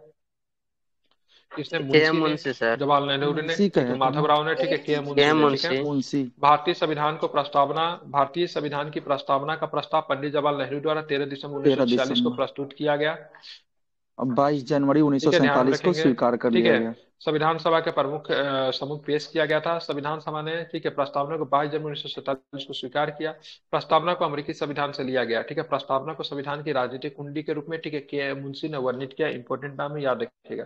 प्रस्तावना को भारतीय संविधान की आत्मा और हृदय भी कहा जाता है। ठीक है, प्रस्तावना को भारतीय संविधान का आत्मा किसने किया था? ठाकुर दास भार्गव ने कहा भार्गव था। ठीक है, ठाकुर। ध्यान रखेंगे, भारतीय संविधान का आत्मा प्रस्तावना को ठाकुर दास भार्गव ने कहा था। ठीक है, प्रसिद्ध केस मानव भारती केस 1973 में आया था, लेकिन किस मामले से संबंधित था? तो ध्यान रखें क्या हो जाएगा, तो इस मामला तो हम लोग जानते हैं, प्रस्तावना का उत्तरदायित्व। सही। प्रस्तावना का उत्तरदायित्व से ये संबंधित था, इसको आपको ध्यान में रखना है। ठीक है, जो बुक है उसका पीडीएफ, जो चैनल का जो लिंक जो दिया गया उसमें आपको मिल जाएगा, आप जाइए वहां से ज्वाइन कर लीजिए, वहां पर आपको मिल जाएगा। बहुत और भी इसमें महत्वपूर्ण 13 पीडीएफ जजों डाले का गए हैं खंडपीठ बैठा था ना सर। अभी सर तक जो का पहला सबसे सर लंबा पीडीएफ सर खंडपीठ डाले है थे वो डिलीट 13 कर जज। दिए सर। पीडीएफ ये एक पीडीएफ 10 से 12 घंटा के बाद डिलीट हो जाता है, ड्यूटी कॉपीराइट। इसलिए जो भी पीडीएफ डाला जाएगा उसको सेव कर लीजिए। आज भी बहुत सारा पीडीएफ डाला गया, नहीं सेव करेंगे डिलीट कर दिया जाएगा। ठीक है, ये कॉपी पे सर कॉपी इसी सर एक ग्रुप में बार डालते सर हैं, किस जीएस ग्रुप में डालते हैं पॉइंटर के सर सर आप? डाले थे पीडीएफ, फिर से सर दोबारा डाल दीजिए ना, सेव नहीं किए थे। आप लोग सेव कर, यहाँ पे 2 चैनल का लिंक डाला गया है ना, नहीं डाला गया? ऑल डे, नहीं ज्वाइन इतना अच्छा किया, से लिख दे, देखते हैं all sir. 1 day exam PDF, ठीक, including Bihar SI, Bihar SSC, railway, इसमें मिलेगा। ठीक है, उसके बाद बात कर ऊपर में जाएंगे तो यूपीएससी रिलेटेड पीडीएफ की बात करेंगे तो ऊपर में आपको मिल जाएगा। ठीक है, यूपीएससी बीपीएससी के रिलेटेड पीडीएफ दोनों तो डाला हुआ, इतना अच्छा से लिखा हुआ, पढ़िए ना लास्ट मैसेज को हाँ ग्रुप सर में। हो गया सर, ज्वाइन हाँ, कर लिए सर। दोनों को ज्वाइन कर, दोनों में हो 2 गया तरह का ज्वाइन। पीडीएफ आपको मिलेगा। एक में आपको मिलेगा हाई लेवल का पीडीएफ, बुक्स वगैरह मिल जाएंगे, बीपीएससी यूपीएससी के नोट्स वगैरह मिलेंगे। एक में आपको 1 डे एग्जाम के बहुत सारा पीडीएफ आपको मिलेंगे। ठीक है, इस सबको क्या कीजिए, जो भी आप लोग का इंपॉर्टेंट लगता है सेव कर लीजिए। कहीं वाईफाई मिल जाए, किसी का वाईफाई लीजिए, सेव कर लीजिए। अगर किसी को वाईफाई नहीं मिले तो अपना रूम पार्टनर है उसका हॉटस्पॉट चोरी से खोलिए, डाउनलोड कर लीजिए, अपना डाटा बचाइए। ठीक है, चलिए, केशवानंद भारती बनाम केरल राज्य की बात करें, 1973 का मामला था। उच्चतम न्यायालय ने संविधान को आधारभूत संरचना का ऐतिहासिक सिद्धांत दिया। साथ ही उच्चतम न्यायालय ने कहा कि उद्देश्य संविधान का भाग है, संविधान में उसका वही स्थल है जो अन्य उपबंधों का है। इसलिए इसमें कहा गया उद्देश्य में क्या संशोधन भी किया जा सकता है, लेकिन संशोधन करके उद्देश्य के चीजों को कमजोर नहीं करना, उसमें संशोधन कीजिए, उसके अच्छे चीजों को लेकर कीजिए। ठीक है, इसी को देखते हुए 1976 में संशोधन हुआ, लेकिन किसी भी शब्द को निकाला नहीं गया बल्कि कुछ शब्द उसमें जोड़े गए। कौन कौन से शब्द जोड़े गए 1976 में, जो कि पहला हुआ उद्देश्य में बताइए। के साइड से इको हो इनका रहा माइक है। ओके किया ये, पहले बताइए कौन कौन से शब्द जोड़े गए थे। 42वां में सर वही हाँ, समाजवाद, 42वां में धर्मनिरपेक्ष और अखंडता। क्या धर्मनिरपेक्ष है कि हमारे संविधान में पंथ निरपेक्ष है? हाँ वही है, दोनों है सर, वो सेम ही है सर दोनों। ठीक है, लेकिन मुख्य दोनों रूप से सेम ही बनते है हैं। चलिए सर। ठीक है। भारतीय संविधान के किस अनुच्छेद में कहा गया कि भारत अर्थात इंडिया राज्यों का संघ होगा? ठीक है, बताइए क्या होगा, पहला किसमें आर्टिकल कहा में, गया है? तो बिल्कुल आर्टिकल पहला फर्स्ट में में। कहा गया। ठीक है, बिल्कुल बात करेंगे तो भारत जो है कैसे, भारत जो है विनाशी राज्यों का कौन सा संघ है? अविनाशी संघ है। मतलब संघ अविनाश विनाश नहीं हो सकता है, लेकिन राज्यों का विनाश किया जा सकता है। ठीक है, तो आर्टिकल्स 1 कहता है भारत जो है अविनाशी, ठीक है, संघ का विनाशी संघ, सॉरी विनाशी राज्य का अविनाशी संघ है। ठीक है, ये भी आपको ध्यान में रखना चाहिए। भारतीय संविधान का अनुच्छेद 1 से 4 संघ और उसके राज्य क्षेत्र का प्रावधान करता है। अनुच्छेद 1 के अनुसार भारत राज्यों का संघ हुआ। अनुच्छेद 2 क्या कहता है? संसद को नए राज्यों का प्रवेश या स्थापना करने के लिए विधि बनाने का अधिकार किसके पास होगा? संसद के पास होगा। अनुच्छेद 10 की बात करें, भारत के नागरिकता का अधिकारों बना रहना, नागरिकता के अधिकारों का बना रहना। अनुच्छेद 11 की बात करें, नागरिकता के संबंध में संसद को कानून बनाने का अधिकार होगा। ठीक है, ये सारे इंपोर्टेंट आर्टिकल्स याद रखेंगे। भारतीय संविधान का अनुच्छेद 2 क्या कहता है? वर्तमान राज्यों के नामों में परिवर्तन, वर्तमान राज्यों के क्षेत्र में परिवर्तन, या फिर बात कैसे? करेंगे नए राज्यों का सर। नए राज्यों का प्रवेश या फिर उसकी स्थापना की बात करता है। कौन सा जी सर। करता है? ठीक है, आर्टिकल्स 2 करता है। ठीक है, भारतीय संविधान का जिसके अनुच्छेद तहत 2 सिक्किम संसद को को, बनाया गया था सर। आर्टिकल 2 बिल्कुल के ठीक है, तहत सिक्किम बना था। संसद को अनुच्छेद 2 को संसद के संघ में नए राज्यों का प्रवेश या स्थापना के लिए विधि बनाने का अधिकार देता है। अनुच्छेद 3 के तहत नए राज्यों का गठन है, वर्तमान राज्यों का क्षेत्र सीमा या फिर नए नामों के परिवर्तन की शक्ति भी संसद के पास ही होगी। ठीक है, ध्यान में रखना है। भारतीय संविधान का कौन सा अनुच्छेद नए राज्यों के गठन और मौजूदा राज्यों के क्षेत्र सीमा और नामों में परिवर्तन से संबंधित कौन सा हो जाएगा? तो इसमें हो जाएगा आपका 3 हो आर्टिकल्स जाएगा। 3 हो जाएगा। ठीक है, इसमें कौन हो जाएगा? आर्टिकल्स 3 हो जाएगा, याद रखेंगे। अनुच्छेद 1 की बात करेंगे, इंडिया अर्थात भारत राज्यों का संघ होगा। अनुच्छेद 2 क्या कहता है? तो नए राज्यों का प्रवेश या स्थापना की संसद की शक्ति होगी। 3 की बात करेंगे, नए राज्यों के निर्माण, वर्तमान राज्यों के क्षेत्रों सीमाओं में नामों में परिवर्तन किसके पास होगी? संसद के पास शक्ति होगी। ठीक है, चलिए, जी सर। भारत में नागरिकता अधिनियम किस वर्ष पारित किया गया? बहुत बार बताया, बताइए कब हुआ था 1955 नागरिकता में। में? 1955 में हुआ 1955 था। में ठीक है, सर। 1955 में हुआ था। ठीक है, ध्यान में, नागरिकता अधिनियम की बात करें 1955 में हुआ था। 1955 में भारत में नागरिकता अधिनियम पारित किया गया। ठीक है, भारतीय नागरिकता किसमें मिलेगा आपको? भाग 2 5 से 11 आर्टिकल भाग 2 में। आर्टिकल भाग 2 अपन से। बिल्कुल ठीक है, तो कब मिलेगा? तो ये भाग 2 में। चलिए आर्टिकल्स बताइए कहाँ से कहाँ तक होगा? 5 से 11 5 से 11। बिल्कुल ध्यान इसमें रखिए, 6 5 से बार लेके 11 में किया गया। संशोधन ठीक भी है, किया गया है सर।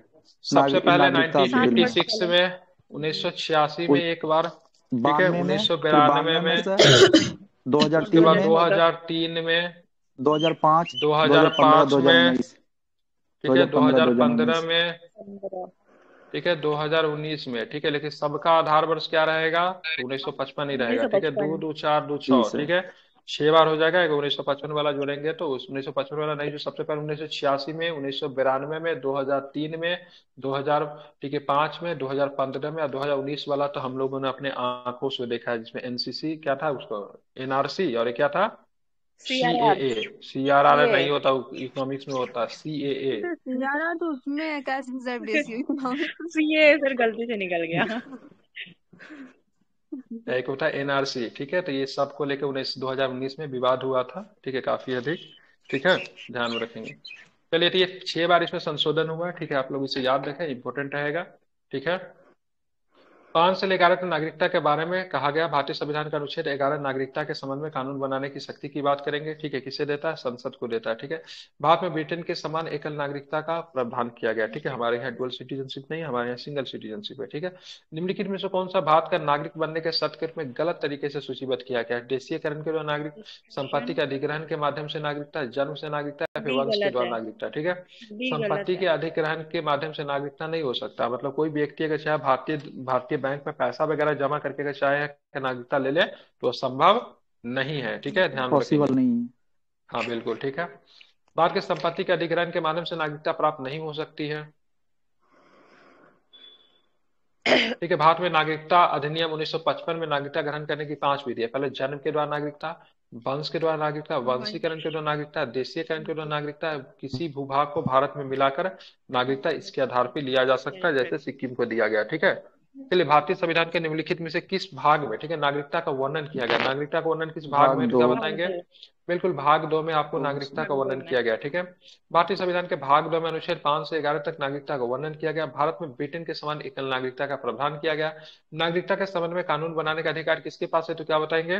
केवल और केवल संसद के पास है, ठीक है। संसद के पास है अनुच्छेद केवल। किस आर्टिकल्स कहता है मतलब नागरिकता संबंधी कानून बनाने का अधिकार केवल संसद के पास है, तो किसमें मिलेगा? ठीक है, नागरिकता का अंतिम आर्टिकल्स की बात करेंगे 11 में, ठीक है। भारत में लक्ष्मीमल सिंघवी समिति दोहरी नागरिकता संबंधी थी, ठीक है, ये बहुत इंपॉर्टेंट है। 1986 लक्ष्मीमल में आया था सिंघवी वो। समिति की बात करेंगे, दोहरी नागरिकता से संबंधित है, ठीक है। लक्ष्मीमल सिंघवी एलन 1986 अच्छा हाँ, शॉर्ट कट में। जी एग्जाम्पल 86 स्विट्जरलैंड में आपको दोहरी नागरिकता आपको स्विट्जरलैंड। देखने को मिलता है। संघ में उसका क्षेत्र 1 में है, मूल अधिकार 3 में है, राज्य का नीति निर्देशक तत्व की बात करेंगे तो 4 में आपको देखने को मिलता है, ठीक है। भारतीय संविधान के निम्नलिखित में से कौन सा अनुच्छेद नागरिकता से संबंधित है, तो ध्यान में रखेंगे 5 से लेके 11 तक, पता ही आपको इसमें क्या ही बात किया जाए, ठीक है। चलिए, 5 क्या बोलता है, संविधान के प्रारंभ में नागरिकता। 6 में बोलता है पाकिस्तान से भारत को प्रव्रजन करने वाले व्यक्तियों की नागरिकता की बात करते हैं, ठीक है। 7 में बोलता है पाकिस्तान को प्रव्रजन करने वाले व्यक्तियों की नागरिकता का अधिकार है, ठीक है, जो फिर ध्यान में रखो वापस आ गए और फिर वापस आ गए, ठीक है। 8 में क्या है, तो भारत के बाहर रहने वाले भारतीय मूल के कुछ व्यक्तियों की नागरिकता का अधिकार है, जिसको एनआरआई कहते हैं। 9 में क्या है, तो स्वेच्छा से किसी विदेशी राज्य की नागरिकता अर्जित करने वाले व्यक्तियों की नागरिकता न होना। अगर किसी भी विदेशी राज्य का अगर आप नागरिकता धारण कर ले तो आपका स्वतः ही भारतीय नागरिकता क्या हो जाएगी, तो समाप्त मानी जाएगी, ठीक है। अब चलेंगे और क्या प्रश्न 10 में क्या है, नागरिकों का अधिकार का बना रहता है, ठीक है। 11 में बात करेंगे संसद द्वारा नागरिकों का अधिकार का विधि द्वारा विनियमन किया जाना, ठीक है। नागरिक अधिकार जब तक आपको बना रहेगा, जब तक संसद आपको नागरिकता अधिकार आपसे लेती नहीं है, ठीक है, तब तक आपका नागरिक अधिकार क्या होगा, बना हुआ रहेगा, ठीक है। चलिए, 69 नंबर क्वेश्चन देखिए, भारत में संविधान का निम्नलिखित में से कौन सा अनुच्छेद पाकिस्तान से भारत आने वाले व्यक्तियों के नागरिकता अधिकारों का संबंधित है, कौन सा है? अनुच्छेद 6 है, ठीक है। कौन है? अनुच्छेद 6। पाकिस्तान से जो भारत आएंगे 6 में। अब पाकिस्तान से भारत से जो पाकिस्तान गए, ठीक है, और फिर बाद में वहां पे कुछ दिक्कत हुआ, फिर वापस आ गए, ठीक है, तो उनको भी नागरिकता देना पड़ेगा ना, क्योंकि भारत से ही वो गए थे, तो वो आपको कहाँ पे मिलेगा, 7 में मिलेगा, ठीक है। चलिए, अनुच्छेद 4 क्या कहता है, संसद के अनुच्छेद 2 अनुच्छेद 3 के अंतर्गत संविधान में संशोधन करने वाले कानून नहीं समझे जाएंगे, ठीक है। अनुच्छेद 4 संसद द्वारा अनुच्छेद 2 एवं अनुच्छेद 3 के अंतर्गत संविधान में संशोधन करने वाले कानून नहीं समझे जाएंगे। अनुच्छेद 5 की बात करेंगे, संविधान के प्रारंभ में नागरिकता। अनुच्छेद 6 में क्या, पाकिस्तान से भारत आने वाले व्यक्तियों की नागरिकता है, ठीक है। ध्यान में, भारतीय संविधान का अनुच्छेद पाकिस्तान को प्रव्रजन करने वाले व्यक्तियों की नागरिकता के बारे में प्रावधान आपको इसमें देखने को मिलता है। अमेरिका में दोहरी नागरिकता से आप क्या समझते हैं, क्या समझते हैं, तो बहुत आसान समझना, इसमें समझना क्या, देश की नागरिकता के साथ वहां के उस संगठन राज्य की नागरिकता व्यक्तियों रहता यहाँ पे पैदा हुआ उसका मिलेगा। जैसे क्या, अमेरिका में राज्य क्या है, कंट्री का भी ले सकते हैं वो ना। बात करेंगे अमेरिका में राज्य की बात करेंगे, तो अमेरिका में राज्य जो है समझौता का परिणाम है। कैसा है? समझौता का समझौता का बात। समझौता क्या होता है, हमारे और आपके बीच में मान लीजिए किसी बात के लिए समझौता हुआ, तो हो सकता है 2 दिन के बाद टूट भी जाए, ठीक है। तो आप राज्य क्या हो सकता है, संघ से अलग हो सकता है, तो क्योंकि राज्य क्या है, समझौता का परिणाम है, ठीक है। ध्यान रखिए, भारत में क्या है, राज्य क्या है, राज्य एक संघ का परिणाम, समझौता का परिणाम है। राज्य किसी भी कंडीशन में भारतीय संघ से अलग नहीं हो सकता है, ठीक है। अगर भारतीय संघ चाहे तो राज्य को तोड़ ममोड़ सकता है, छोटा बड़ा कर सकता है, तो बिहार को तोड़ के झारखंड बना दिया, ठीक है, आंध्र प्रदेश को तोड़ के तेलंगाना बना दिया। ये कोई चाहे हम संघ से अलग हो जाए तो ये संभव नहीं, इसलिए बोलते हैं भारतीय संघ को क्या बोला जाता है, अविनाशी संघ का विनाशी राज्य, ठीक है। भारत में जो राज्य है वो विनाशी है, लेकिन संघ क्या है, अविनाशी है। संघ अपने जगह पे है, ठीक है। संघ कभी भी नहीं बदल सकता है, राज्य को छोटा बड़ा किया जा सकता है, ठीक है। ये शक्ति संघ के पास होगी। अमेरिकी की दोहरी नागरिकता से अमेरिका राशि में है कि टोटल किसी 50 राज्य है ना सर, टोटल 50 राज्य पहले है ना। 49 था, बाद में एक राज्य का अधिग्रहण किया गया, हाँ 50 50 राज्य टोटल, ठीक है। 50 हो लेकिन गया। जिस समय अगर बात करेंगे, जिस समय अमेरिका स्वतंत्र हुआ था, उस समय वहां पे 13 उपनिवेश 50 थे। है कि कितने सारे उपनिवेश काउन है थे? सर? 50, ठीक है, 50 13 पढ़ा उपनिवेश है। थे, ठीक है। 50 13 उपनिवेश थे वहां पे, अभी वर्तमान स्वरूप में 50 थे, इसलिए सारे को मिला के संयुक्त राज्य अमेरिका कहते हैं, ठीक है। प्रत्येक राज्य से 2 सीनेटर निकलते हैं, 2 सीनेट निकलते हैं, जिनको सीनेटर कहा जाता है, ठीक है। बहुत अधिक पावरफुल होते हैं सीनेटर, इतना पावरफुल होता है कि राष्ट्रपति तक का मतलब निंदा कर सकता है, ठीक है, क्योंकि वो राज्यों का प्रतिनिधित्व करता है। राज्य वहां पे बहुत मायने में बहुत पावरफुल है, ठीक है, ध्यान में रखेंगे। देश की नागरिकता के साथ वहां कहा गया, क्या था यहाँ पे, तो अमेरिका में दोहरी नागरिकता से शास्त्र यह है कि किसी व्यक्ति के पास अमेरिका देश की नागरिकता के साथ वहां के उस संगठन राज्य की नागरिकता भी होती है जहां वो व्यक्ति पैदा हुआ हो, ठीक है। मान लीजिए कोई अमेरिका का नागरिक है, तो साथ में वो कैलिफोर्निया राज्य का भी नागरिक हो सकता है, ठीक है। निम्नलिखित में किसे भारतीय संविधान द्वारा लागू किया जा सकता है, किसे लागू किया जा सकता है, तो मौलिक अधिकार को भारतीय संविधान के द्वारा लागू किया जा सकता है, ठीक है, ध्यान में रखेंगे। मौलिक अधिकार में संशोधन करने का अधिकार किसके पास है, राष्ट्रपति के पास या फिर संसद के पास है? संसद के पास संसद है। के पास है। निलंबन का अधिकार राष्ट्रपति के पास है, जबकि संसद के पास संशोधन का अधिकार है। ठीक है, ध्यान में रखेंगे। अब चलेंगे यहाँ पर भारतीय संविधान का अनुच्छेद 3 में अनुच्छेद 12 से 35 तक मूल अधिकारों का उल्लेख मिलता है। मूल अधिकारों या मौलिक अधिकारों का संविधान द्वारा लागू किया जा सकता है, अर्थात मौलिक अधिकारों के हनन पे उच्चतम न्यायालय या फिर उच्च न्यायालय दोनों जगह जाया जा सकता है। ठीक है, 32 और कितना, 226 226 226। ठीक है, ध्यान में रखेंगे। ठीक है, 226 में है तो 326 में क्या है? वो वयस्क मताधिकार है सर, वयस्क वयस्क मताधिकार वाला मताधिकार है। था। बहुत सुंदर। भारतीय संविधान का कौन सा भाग मूल अधिकारों से संबंधित है? बता ही देंगे, मूल अधिकारों से भाग 3 है। ठीक है, ध्यान रखें, मूल जी सर। अधिकारों से भाग 3 है भारतीय संविधान का अनुच्छेद 3। ठीक है, अनुच्छेद 3 की बात करेंगे। ठीक है, तो यहाँ पे bill of rights, bill of rights से प्रेरित है। ठीक है, बिल ऑफ राइट्स से प्रेरित है, ध्यान में रखेंगे।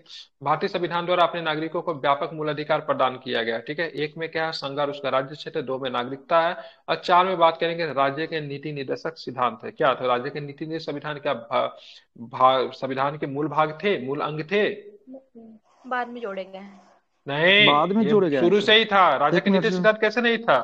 शुरू और से ये वो नहीं था, राज का मूल नीति निर्देशक मौलिक बोल रहे कर्तव्य थे है। सर, वो मौलिक मौलिक ठीक है, कर्तव्य को मौलिक जोड़ के कर्तव्य की कानून बात का करेंगे, निर्देशक। मौलिक कर्तव्य बाद में शामिल किया गया था। ठीक है, ध्यान में रखेंगे। ठीक है, 4A में मौलिक कर्तव्य है, ये संविधान के मूल हिस्सा नहीं थे, राज्य के नीति निर्देशक सिद्धांत थे। निम्नलिखित में से कौन सा, ठीक है, निम्नलिखित कौन सा भारतीय संविधान में उल्लेखित मौलिक अधिकार नहीं है? ठीक है, तो कौन नहीं है? तो मतदान करने का अधिकार जो आपका मतदान मौलिक का अधिकार अधिकार नहीं है।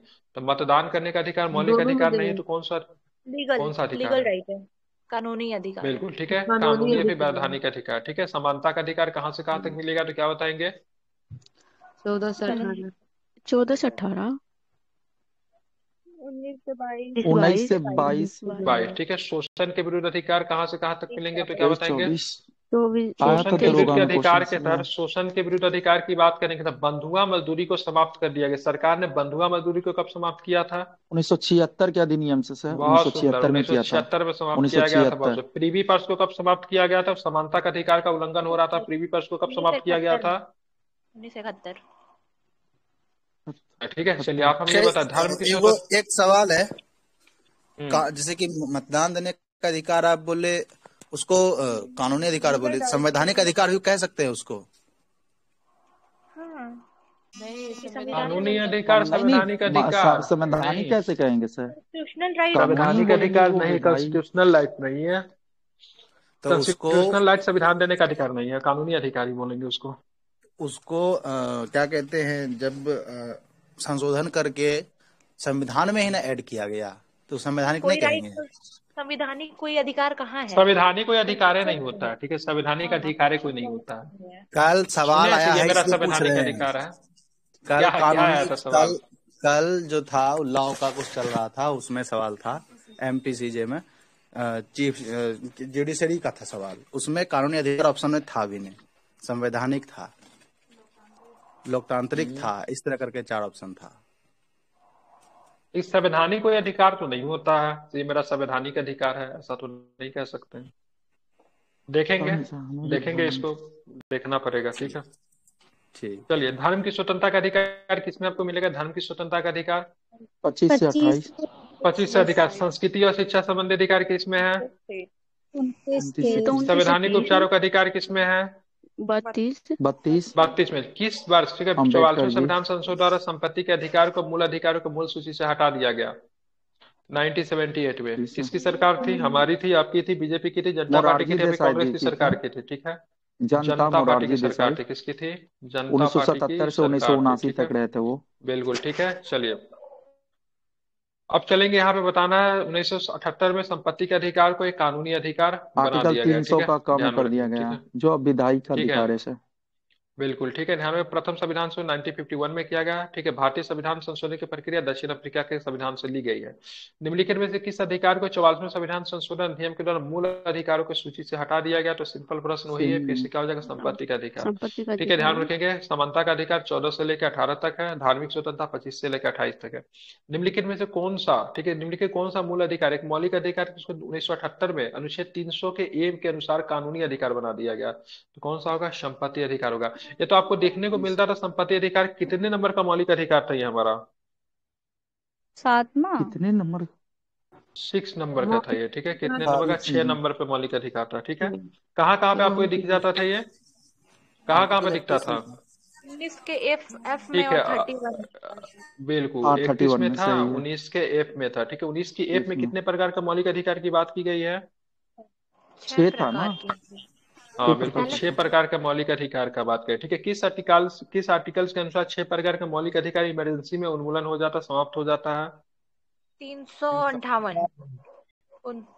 हाँ क्या 358 सर 58 एक बार रिपीट कीजिए ना क्वेश्चन क्या बोले सर 358 में 20 से 21 होता 358 है। और 359 से 20 से बाकी का 21 हो किसी जाएगा। भी ठीक है कंडीशन में नहीं होता है, ठीक है, ध्यान में हाँ रखेंगे। 20 से ठीक 21 है किसी भी 58 में कंडीशन भाग में 3 नहीं को होगा, किया गया है ठीक ठीक है। है सर 358 में भाग 3, 359 जो लगेगा तो 6 इजी प्रकार का मौलिक अधिकार वो हो जाता है। 20 से 21 किसी भी कंडीशन में नहीं होता। गलत बताए क्या?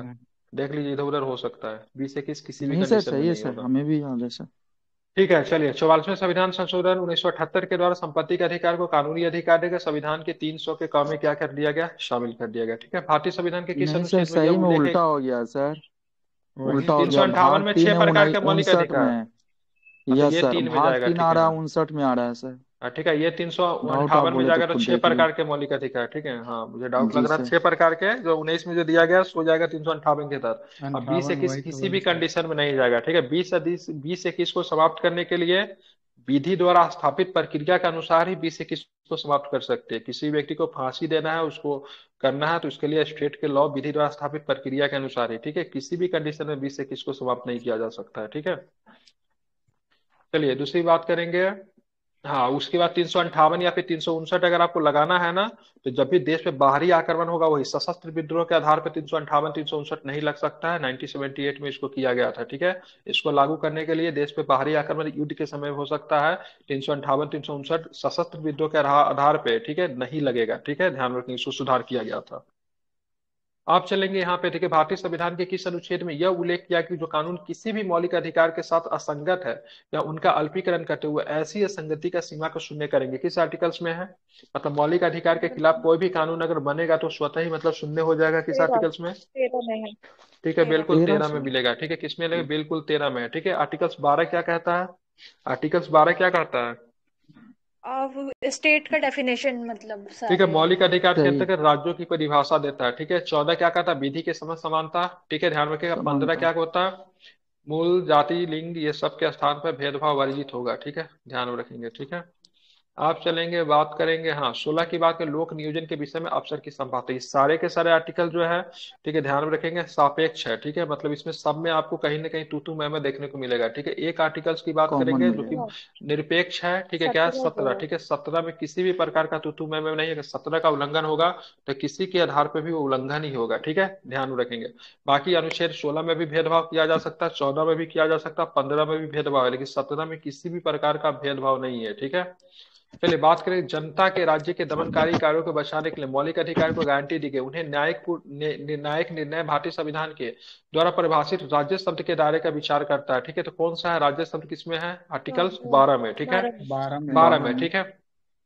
अनुच्छेद सर 12 एक के अंतर्गत क्वेश्चन राज्य इससे हमें याद आ गया पूछे सर राज्य पूछे। शब्द का प्रयोग सर्वप्रथम किसने किया था राज्य आप बोले तो अरस्तु नहीं सर मैकियावाली किए थे ठीक है सर आगे पूछे सर मैकियावाली ने किया था राज्य शब्द का सर्वप्रथम नागरिक प्रयोग शब्द का साथ अरस्तु ने किया था, ठीक है। अनुच्छेद सर 12 के अंतर्गत राज्य शब्द को परिभाषित किया गया क्योंकि मूल अधिकार के जी राज्य सर के विरुद्ध प्राप्त होने वाला अधिकार संविधान के अनुसार, ठीक है, राज्य के अंतर्गत संस्थाएं शामिल होती है। अगर बात करें ये मौलिक अधिकार को दिया उसकी प्रकृति की बात करेंगे तो इसकी प्रकृति सकारात्मक है भी या फिर नकारात्मक है? कैसी प्रकृति है मौलिक अधिकार का? प्रकृति कैसी है? सकारात्मक होगा नकारात्मक, ठीक है। कैसी है? अच्छा नकारात्मक, ठीक है। निगेटिव कैसी प्रकृति है? नकारात्मक प्रकृति की मौलिक अधिकार है, ठीक है, ध्यान रखेंगे, ठीक है। चलिए कार्यकारी में विधायी अंगों को संघीय सरकार के रूप में क्रियान्वित करने वाली सरकार में भारतीय संसद, मतलब सरकार और भारतीय संसद राज्य का हिस्सा होगा। राज्य के विधायी अंग पे, ठीक है, राज्य का विधानमंडल भी सरकार मौलिक अधिकार के अंतर्गत आ जाएंगे। नगर निगम हो जाएगा, पंचायत हो जाएगा, जिला पंचायत, सब के सब मौलिक अधिकार के अंतर्गत राज्य के अंदर आएगा, ठीक है। सिंपल सा, बस में जाते हैं, सेल में जाते हैं, भेल में जाते हैं, ट्रेन में चढ़ते, फिल्म देखने जाते हैं, रेस्टोरेंट में जाते हैं, किसी पब्लिक किसी भी चीज में अगर यूज करते करते हैं, कोई स्कूल में जाते हैं, तो सबके सब मौलिक अधिकार के अंतर्गत होगा। अगर उन जगहों पे अगर मौलिक अधिकारों का अगर आपका उल्लंघन होता है तो आप कोर्ट जा सकते हैं, ठीक है, ध्यान में रखें। लेकिन निजी इकाई को मौलिक अधिकार में शामिल नहीं किया जाएगा, ठीक है। मान लीजिए आपका कोई 4 व्हीलर है, ठीक है, 4 व्हीलर पे कोई व्यक्ति को अगर आपने नहीं चढ़ा तो वो जाके हाई कोर्ट में जाके केस नहीं कर सकता है, ठीक है। मेरे साथ भेदभाव किया गया, सबको चढ़ा रहा था, हमको नहीं चढ़ा, ठीक है, वो आपका निजी होगा। लेकिन अगर कोई बस में अगर आपको चढ़ने से रोकता है, ठीक है, तो उसके आधार पे आप जाके केस कर सकते हैं, क्योंकि बस से की बात करें तो सार्वजनिक संपत्ति है, वो राज्य का हिस्सा है, राज्य का मशीनरी का प्रयोग वो करता है, ठीक है। अगर मान लीजिए कोई ऐसी निजी संपत्ति है जिसमें 90% निजी है लेकिन 10% पे अगर राज्य का हिस्सा है, तो वो भी मौलिक अधिकार के डिफिनेशन के अंतर्गत राज्य के डिफिनेशन का हिस्सा हो जाएगा वो, ठीक है। उच्चतम न्यायालय के अनुसार किसी भी उस निजी इकाई अथवा एजेंसी को उस राज्य का संस्था के रूप में कार्यरत हो अनुच्छेद 12 के अंतर्गत राज्य के रूप में परिभाषित की जाएगी, ठीक है, ध्यान में रखेंगे, ठीक है। चलिए, भारत के संविधान का निम्नलिखित में से कौन सा अनुच्छेद मौलिक अधिकारों के संदर्भ में राज्यों को परिभाषित करता है? द सेम क्वेश्चन, ठीक है, ध्यान रखेंगे। कौन कौन सा? भारत की सरकार एवं संसद, राज्य की सरकारें, विधानमंडल, सभी स्थानीय प्राधिकरण एवं अन्य प्राधिकारी, ठीक है, सबके सब राज्य में आ जाएंगे, ठीक है। सर वो क्वेश्चन हम पढ़ना चाहेंगे, कल जो एग्जाम हुआ है उसमें आया था, पढ़े? हाँ। भारत का संविधान सर्वोच्च न्यायालय द्वारा राजबाला बनाम हरियाणा राज्य 2016 2 SCC 445 के मामले में दिए गए अभिमत के अनुसार भारत के संविधान के भाग 9 के समावेशन के उपरांत वोट देने का अधिकार और चुनाव लड़ने का अधिकार है। क्वेश्चन है, मौलिक अधिकार, संवैधानिक अधिकार, लोकतांत्रिक अधिकार, केवल लोकतांत्रिक अधिकार, मौलिक या संवैधानिक अधिकार नहीं। इसमें कौन सा? 2016 में कैसा आया था? हरियाणा राज वाला वो वाला कैसे क्या? हाँ, उसी का रेफरेंस दिया हुआ है। इसमें चलमेश्वर नाम का कोई जस्टिस था। अच्छा, राजबाला बनाम हरियाणा राज्य का है। उस केस पे देखना पड़ेगा, उस केस में क्या कहा गया था, मतलब उस केस के अनुसार मतलब कहा जा सकता है। अच्छा, ठीक। केस के अनुसार अगर बात करेंगे,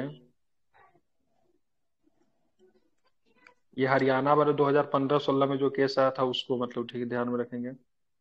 संवैधानिक माना था केस में, ठीक है, इस केस में संवैधानिक माना था, ठीक है, इस केस में संवैधानिक आंसर हो जाएगा, ठीक है। इस केस का अगर जनरली अगर इसको अगर लेंगे तो उसको संवैधानिक अधिकार माना गया था। सर ये तो केस स्टडी के ठीक है, अकॉर्डिंग, ठीक है। हालांकि अगर हाई कोर्ट ने अगर फैसला अगर दिया है इस तरह का, तो उसको आर्टिकल्स कौन सा होता है जिसके अनुसार हाई कोर्ट के फैसलों को आर्कीव में रखा जाता है, ठीक है, कौन सा होता है? जुरिडिक्शन के थ्रू अपील करते हैं। 215 है क्या? किसके है 215? नहीं 215 में तो गठन है सर, सुप्रीम कोर्ट 215 नहीं होगा। क्या होगा? सुप्रीम किसका आप पूछ रहे हैं सर, हाई कोर्ट या सुप्रीम कोर्ट? हाई कोर्ट का या सुप्रीम कोर्ट का किस में होता है, जो कि उसके फैसलों को कहीं भी उसको ग्राउंड पे बोल सकते हैं। Supreme court 129, high court 215। सही तो बताया। अच्छा, अभिलेख न्यायालय, हाँ ठीक, हाँ सर, अभिलेख न्यायालय प्रूफ करता है, ये दोनों आर्टिकल। हाँ ठीक है, हाँ तो ये हो सकता है, तो उसमें संवैधानिक अधिकार माना था, लेकिन ये केस थ्योरी है। अब इसमें सुप्रीम कोर्ट का क्या राय है, संसद की अमानती, क्योंकि नागरिकता संबंधित, वोट देने के संबंधी कानून बनाने का अधिकार संसद के पास है, संसद ने जैसे कानूनी अधिकारी कहा। चलिए, निम्नलिखित में से किस अनुच्छेद में मौलिक अधिकारों के साथ असंगत या उनका अल्पीकरण करने वाला कानून का उल्लेख किया गया? तो 13 हो जाएगा, ऑलरेडी पहले बात कर चुके हैं, ठीक है। भारत के संविधान के निम्नलिखित में से कौन सा अनुच्छेद समानता के अधिकार से संबंधित है? समानता का अधिकार किसमें है? 14 से 18 किसमें है? 14 से लेकर 18 में है, बहुत सुंदर, ठीक है। स्वतंत्रता का अधिकार किसमें? स्वतंत्रता का अधिकार 19 से 22 19 से लेकर 22 तक। कहते हैं भारतीय संविधान का कौन सा अनुच्छेद कानून के समझ समानता को निर्दिष्ट करता है? तो कौन सा? आर्टिकल 14, ठीक है, ध्यान रखेंगे, आर्टिकल 14, ठीक है, ध्यान रखेंगे। राज्य के किसी व्यक्ति को भारतीय राज्य क्षेत्र के विधि के समझ समता, ठीक है, विधियों के समान संरक्षण से वंचित नहीं करेगा, ठीक है। अनुच्छेद 19 में क्या है? अनुच्छेद 19 में क्या है? बोलने की स्वतंत्रता। 19 के ए में क्या है? 19 के ए में क्या है? 19 के ए में ही बोलने की स्वतंत्रता है। हाँ, उसी में तो है। 19 में है, ठीक है। 19 के प्रेस वगैरह किस में आएगा? प्रेस वगैरह 19 का 1 में है सर, प्रेस की स्वतंत्रता 19 के ए में आएगा, ठीक है, प्रेस की स्वतंत्रता 19 के ए में है, ठीक है। 21 के ए में क्या है? 21 के ए में उसमें शिक्षा का अधिकार है सर, 6 वर्ष के 14 का, बिल्कुल शिक्षा का अधिकार है। संविधान संशोधन। 23 में बात करेंगे, 23 में क्या है? ह्यूमन बालक पर प्रतिशत लोग लगाया गया है, बिल्कुल, ठीक है, ध्यान रखेंगे, ठीक है। भारत के संविधान के निम्नलिखित में किस अनुच्छेद का राज्य की किसी भी व्यक्ति को कानून के समझ समानता भी कानूनों के समान संरक्षण से वंचित नहीं किया जाएगा? 14 से हाँ नहीं, यही 14 14, ठीक है। चलिए बात करेंगे कौन सा अनुच्छेद जो है जो कि केवल विदेशी को प्राप्त है, विदेशी को कौन सा अधिकार प्राप्त है? 15, 16, 19, 29 छोड़ के सब कुछ है। नहीं नहीं, सब है। 15, वो तो हम लोग को प्राप्त 16, है ना। 19, 19, 29, 29, 29, 30 को छोड़कर, 30। इसको छोड़कर हाँ ना जो भी हाँ अधिकार इसको बचते हैं वो छोड़कर हमें ये और तो हम विदेशी लोग को दोनों को प्राप्त है, ये केवल हमें है, ठीक है, ये केवल जी हमें है, ठीक है, ध्यान में रखेंगे, ठीक है। चलिए, और उसके बाद उसके छोड़ के भी जो आर्टिकल जो है ना वो मतलब ना दुश्मन देश के नागरिक को नहीं प्राप्त है, ये भी ध्यान में रखिएगा। चाइना पाकिस्तान का अगर कोई दुश्मन देश का है, ठीक है, तो उसको वो अधिकार नहीं प्राप्त होगा, फिर देखा जाएगा कि उसको क्या देना है क्या नहीं देना। वह विदेशियों को प्राप्त है, लेकिन उसमें भी शत्रु देश और मित्र देश की उसमें भी अवधारणा है, कौन सा हमारा शत्रु देश है कौन सा हमारा मित्र देश है, ठीक है। चलिए बात करेंगे, ठीक है। भारतीय संविधान का अनुच्छेद 14 के अनुसार, ठीक है, राज्य किसी भी व्यक्ति को कानून के समक्ष समानता कानूनों के समान संरक्षण से वंचित नहीं करेगा। अनुच्छेद 16 है, लोक नियोजन में विषय में अफसर की समानता है। 32 में बात के संवैधानिक उपचारों का अधिकार है।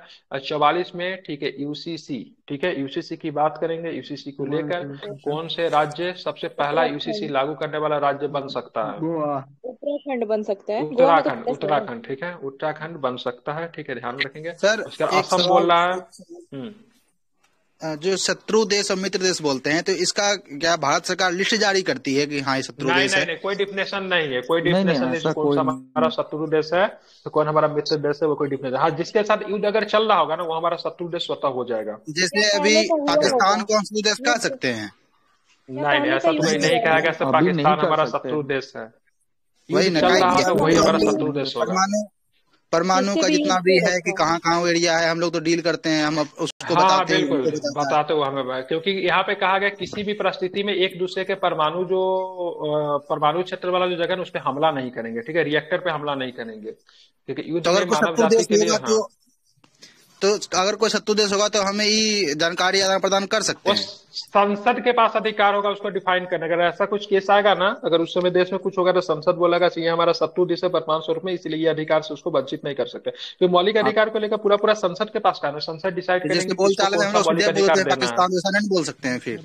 नहीं बोल सकते, बिल्कुल नहीं बोल सकते, ये नहीं लिख सकते पाकिस्तान हमारा शत्रु देश है, ठीक है, नहीं हो सकता है, ठीक है, क्योंकि हमारा मौलिक अधिकार भी बनता है कि किसी भी देश के साथ हम लोग सद्भाव की भावना का विकास रहे, ऐसा कोई काम नहीं करे से किसी भी देश के साथ हमारा रिलेशन खराब हो, ठीक है, नहीं बोल सकते। ये लिखा गया है जिसके साथ हमारा युद्ध चल रहा हो ना वो हमारा शत्रु देश हो सकता है, ठीक है।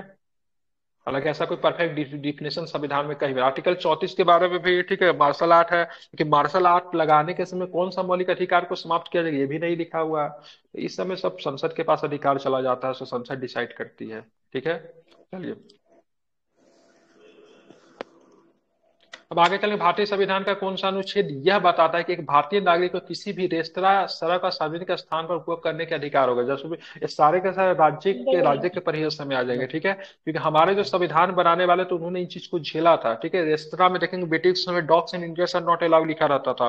फिल्म में सिनेमा देखने का अधिकार नहीं होता था। जब संविधान जब बनाया गया था इन सारे चीजों को डाल दिया, क्योंकि उन लोगों ने झेला था कि होटल में भेदभाव होता, फिल्म में भेदभाव होता, सड़क पर भेदभाव होता। वाइकम सत्याग्रह जब केरल पे चला था तो वहां पे मतलब सड़क था जिसमें नीची जाति के लोग को सड़क पे चलने तक का अधिकार नहीं था, वो सड़क पे नहीं चल सकते थे और वो सड़क केवल उच्च जाति के लिए थे। इन सारे चीज को देखा था, इन लोगों ने संविधान में हूबहू डाल दिया। भाई साहब अगर ये सब सारे के सारे चीज करेंगे ना तो यहाँ पर सीधे के सीधे आर्टिकल्स मतलब फंडामेंटल राइट का उल्लंघन 15 के 2 में आपको देखने को मिलेगा, ठीक है। 15 का 2 के अनुसार कोई भी नागरिक, ठीक है, केवल धर्म, मूल, जाति, लिंग, जन्म स्थान या इसी किसी भी आधार पे दुकान में, सार्वजनिक भोजनालय में, होटल में, सार्वजनिक मनोरंजन के स्थल, कुआं तक को शामिल किया गया था, ठीक है। अपने कहानी पर अगर ठाकुर का कुआं पढ़ा है आप लोगों ने, उसमें देखिएगा, ठीक है, गांव में ठाकुर को कुआं में मतलब गांव में 2 ही कुआं होता है, ठीक है। बाहर में जाकर उस व्यक्ति को मरना पड़ता है पानी की वजह से, तो लोगों ने इसको फील किया था, मतलब से पानी के लेकर भी तरसना पड़ा था। इस संविधान के कॉन्स्टिट्यूशन में हूबहू डाल दिया गया। भाई साहब नहीं, तालाब को लेकर महार सत्याग्रह क्या था, तालाब में पानी नहीं लेने दिया जाता था, ठीक है। स्नान घाट, इसको नहाने तक नहीं दिया जाता था, ठीक है, मतलब उन लोग का अलग अलग होता था। सड़क पर चलने का अधिकार नहीं था। तो इन सारे चीजों को हूबहू उन्होंने डाल दिया। अगर उन लोगों को उस समय पता होता भविष्य में फेसबुक और व्हाट्सअप इतना उत्पाद मचाने वाला है तो लोग उसको भी डालते, लेकिन उस समय आईटी का कुछ था नहीं, इसलिए उन्होंने आईटी रूल नहीं डाला।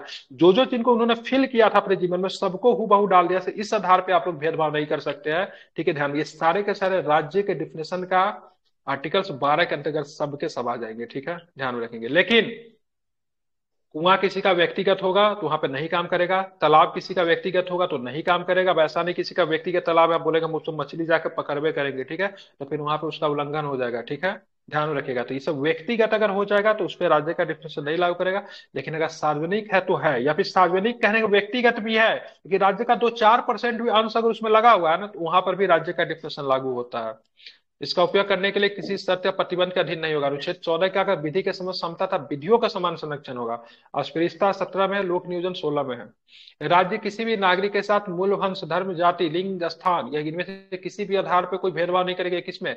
या राज्य अगर कह रहा है ना, तो बिहार राज्य फिर झारखंड राज्य नहीं आ रहा। राज्य का मतलब क्या? राज्य का मतलब स्टेट भी हो जाएगा, राज्य का मतलब कोई ऑफिस भी हो जाएगा, राज्य का मतलब स्कूल भी हो जाएगा, राज्य का मतलब की बात करेंगे तो यहाँ पे रेस्टोरेंट भी हो जाएगा, राज्य का मतलब रेलवे भी हो जाएगा। सब राज्य का मतलब होगा। राज्य का मतलब किसी विशेष राज्य से यहाँ पे मतलब नहीं है। राज्य का मतलब वो होगा जो कि आर्टिकल्स 12 में जिनके बारे में जानकारी दिया गया सब राज्य होगा, ठीक है, समझ रहे हैं ना। ये आपका आर्टिकल्स 15 में आपको देखने को मिलेगा, ठीक है, ध्यान। लेकिन यहाँ पे क्या है, किसी भी व्यक्ति को विशेष सुविधा दिया जा सकता है। अगर वो महिला हो, अगर वो बच्चा हो, अगर वो विकलांग हो, तो फिर उसको विशेष सुविधा दिया जा सकता है, ठीक है, ध्यान में रखेंगे, समझ रहे हैं ना। भारतीय संविधान का अनुच्छेद 15 के अनुसार राज्य, धर्म, मूल वंश, जाति, लिंग, जन्म स्थान में किसी के आधार पर भेदभाव करने से रोकता है। विभेद से तात्पर्य किसी व्यक्ति के साथ दूसरे की तुलना में प्रतिकूल व्यवहार करना है, ठीक है, ध्यान में रखेंगे। अनुच्छेद 14 विधि के समक्ष समानता की बात करता है, ठीक है।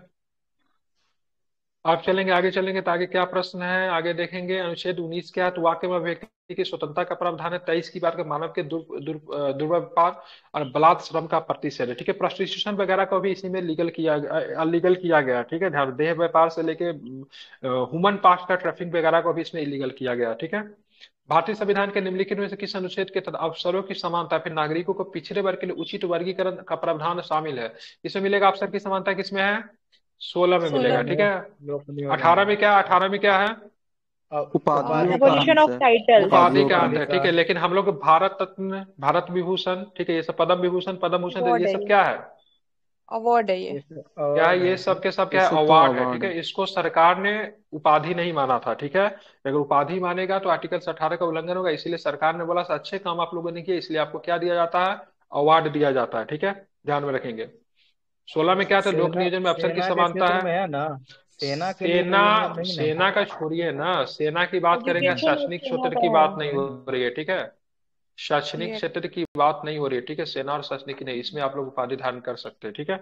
चलिए, बाकी किसी भी तरह का अवार्ड ना तो आप उपाधि धारण कर सकते हैं, ना तो किसी बाहरी देश से आप लोग उपाधि ले सकते हैं। 16 का एक क्या कहता है? राज्य के अधीन किसी भी पद पर नियोजन अर्थात नियुक्ति के संबंध में सभी नागरिकों का समान अधिकार होगा, ठीक है। लेकिन ध्यान रखें, इसमें क्या है, टोरी इसमें क्या है, धार्मिक मामलों में अधिकार नहीं होगा। मान लीजिए कोई मतलब राम मंदिर बना, ठीक है, तो राम मंदिर बना तो उसमें हमको किसी को चयन करना, तो हम अपने धर्म के लोग को करेंगे, ठीक है। अब नहीं कर सकते किसी धर्म के अनुसार, किसी कोई उसमें ईसाई आ जाए तो उसको नहीं कर सकते, तो उसको मतलब कोई काम दे सकते हैं। मदरसा में कोई काम है, ऐसा कोई काम है मस्जिद में ही है, तो उसमें मतलब आर्टिकल 16 के अनुसार ये नहीं कह सकते, क्योंकि आर्टिकल 25 में क्या कहता है, तो अपने धर्म के संरक्षण के लिए अपने विषय में काम करने का, ठीक है, तो वहां पे वो लागू होगा। ऐसा नहीं कि 16 के तहत ये नहीं कहेंगे सब अवसरों की समानता, तो भाई साहब हमको नौकरी दो, तो वो ऐसा नहीं हो सकता। तो इसमें भी आपको ये भी आर्टिकल्स की बात के निरपेक्ष नहीं है, ठीक है। इसलिए भारतीय संविधान का बहुत सारा अनुच्छेद जो है ना निरपेक्ष नहीं माना जाता है, ठीक है, उसमें भेदभाव किया जा सकता है कुछ दूसरा कंडीशन लगा के।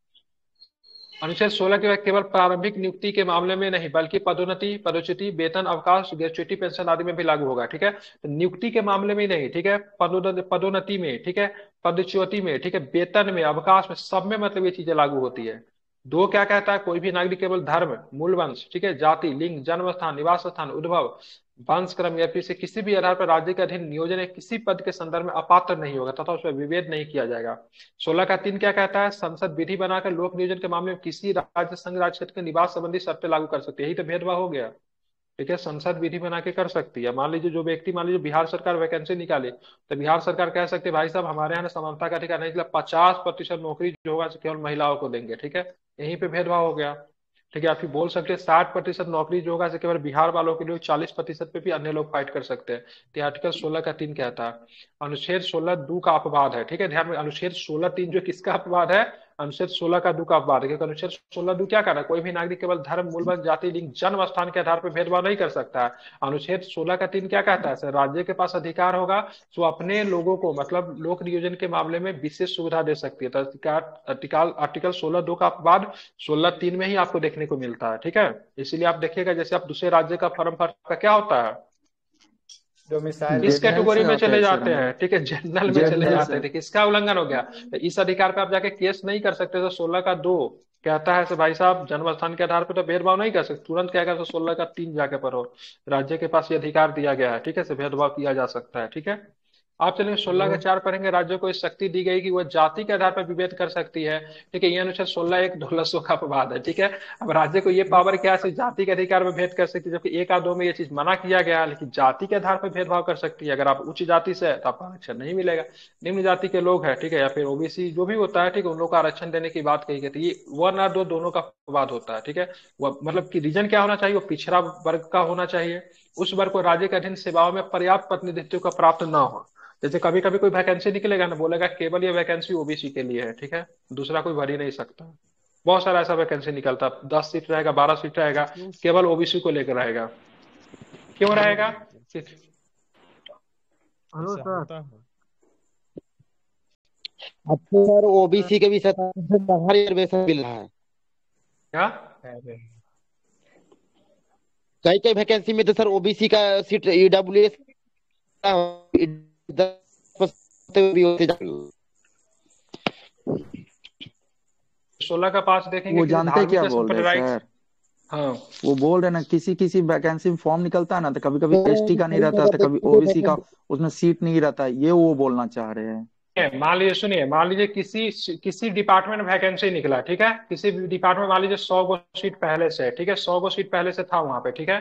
80 सीट पे वहां पे देखा गया, तो 80 सीट में जनरल के लोग भी शामिल है, ओबीसी के लोग भी शामिल है, एससी के लोग भी शामिल है, ठीक है, लेकिन एसटी का कोई भी लोग शामिल नहीं है। तो उस डिपार्टमेंट का 20 सीट का जो वैकेंसी निकलेगा, तो उसमें केवल एसटी के लिए निकालेंगे, क्योंकि इन लोगों के लिए पहले से सीटें उपलब्ध है, क्योंकि राज्य के पास अधिकार राज्यों को जब लगेगा, तो का मतलब वहां पे उस सीट में मतलब हिस्सा नहीं है, तो वैसे लोग को वहां पे शामिल किया जा सकता है। तो विशेष प्रतिनिधि उनको नहीं सर मिला तो उनको सेंट्रल कर जॉब में भी सकते हैं, ठीक है।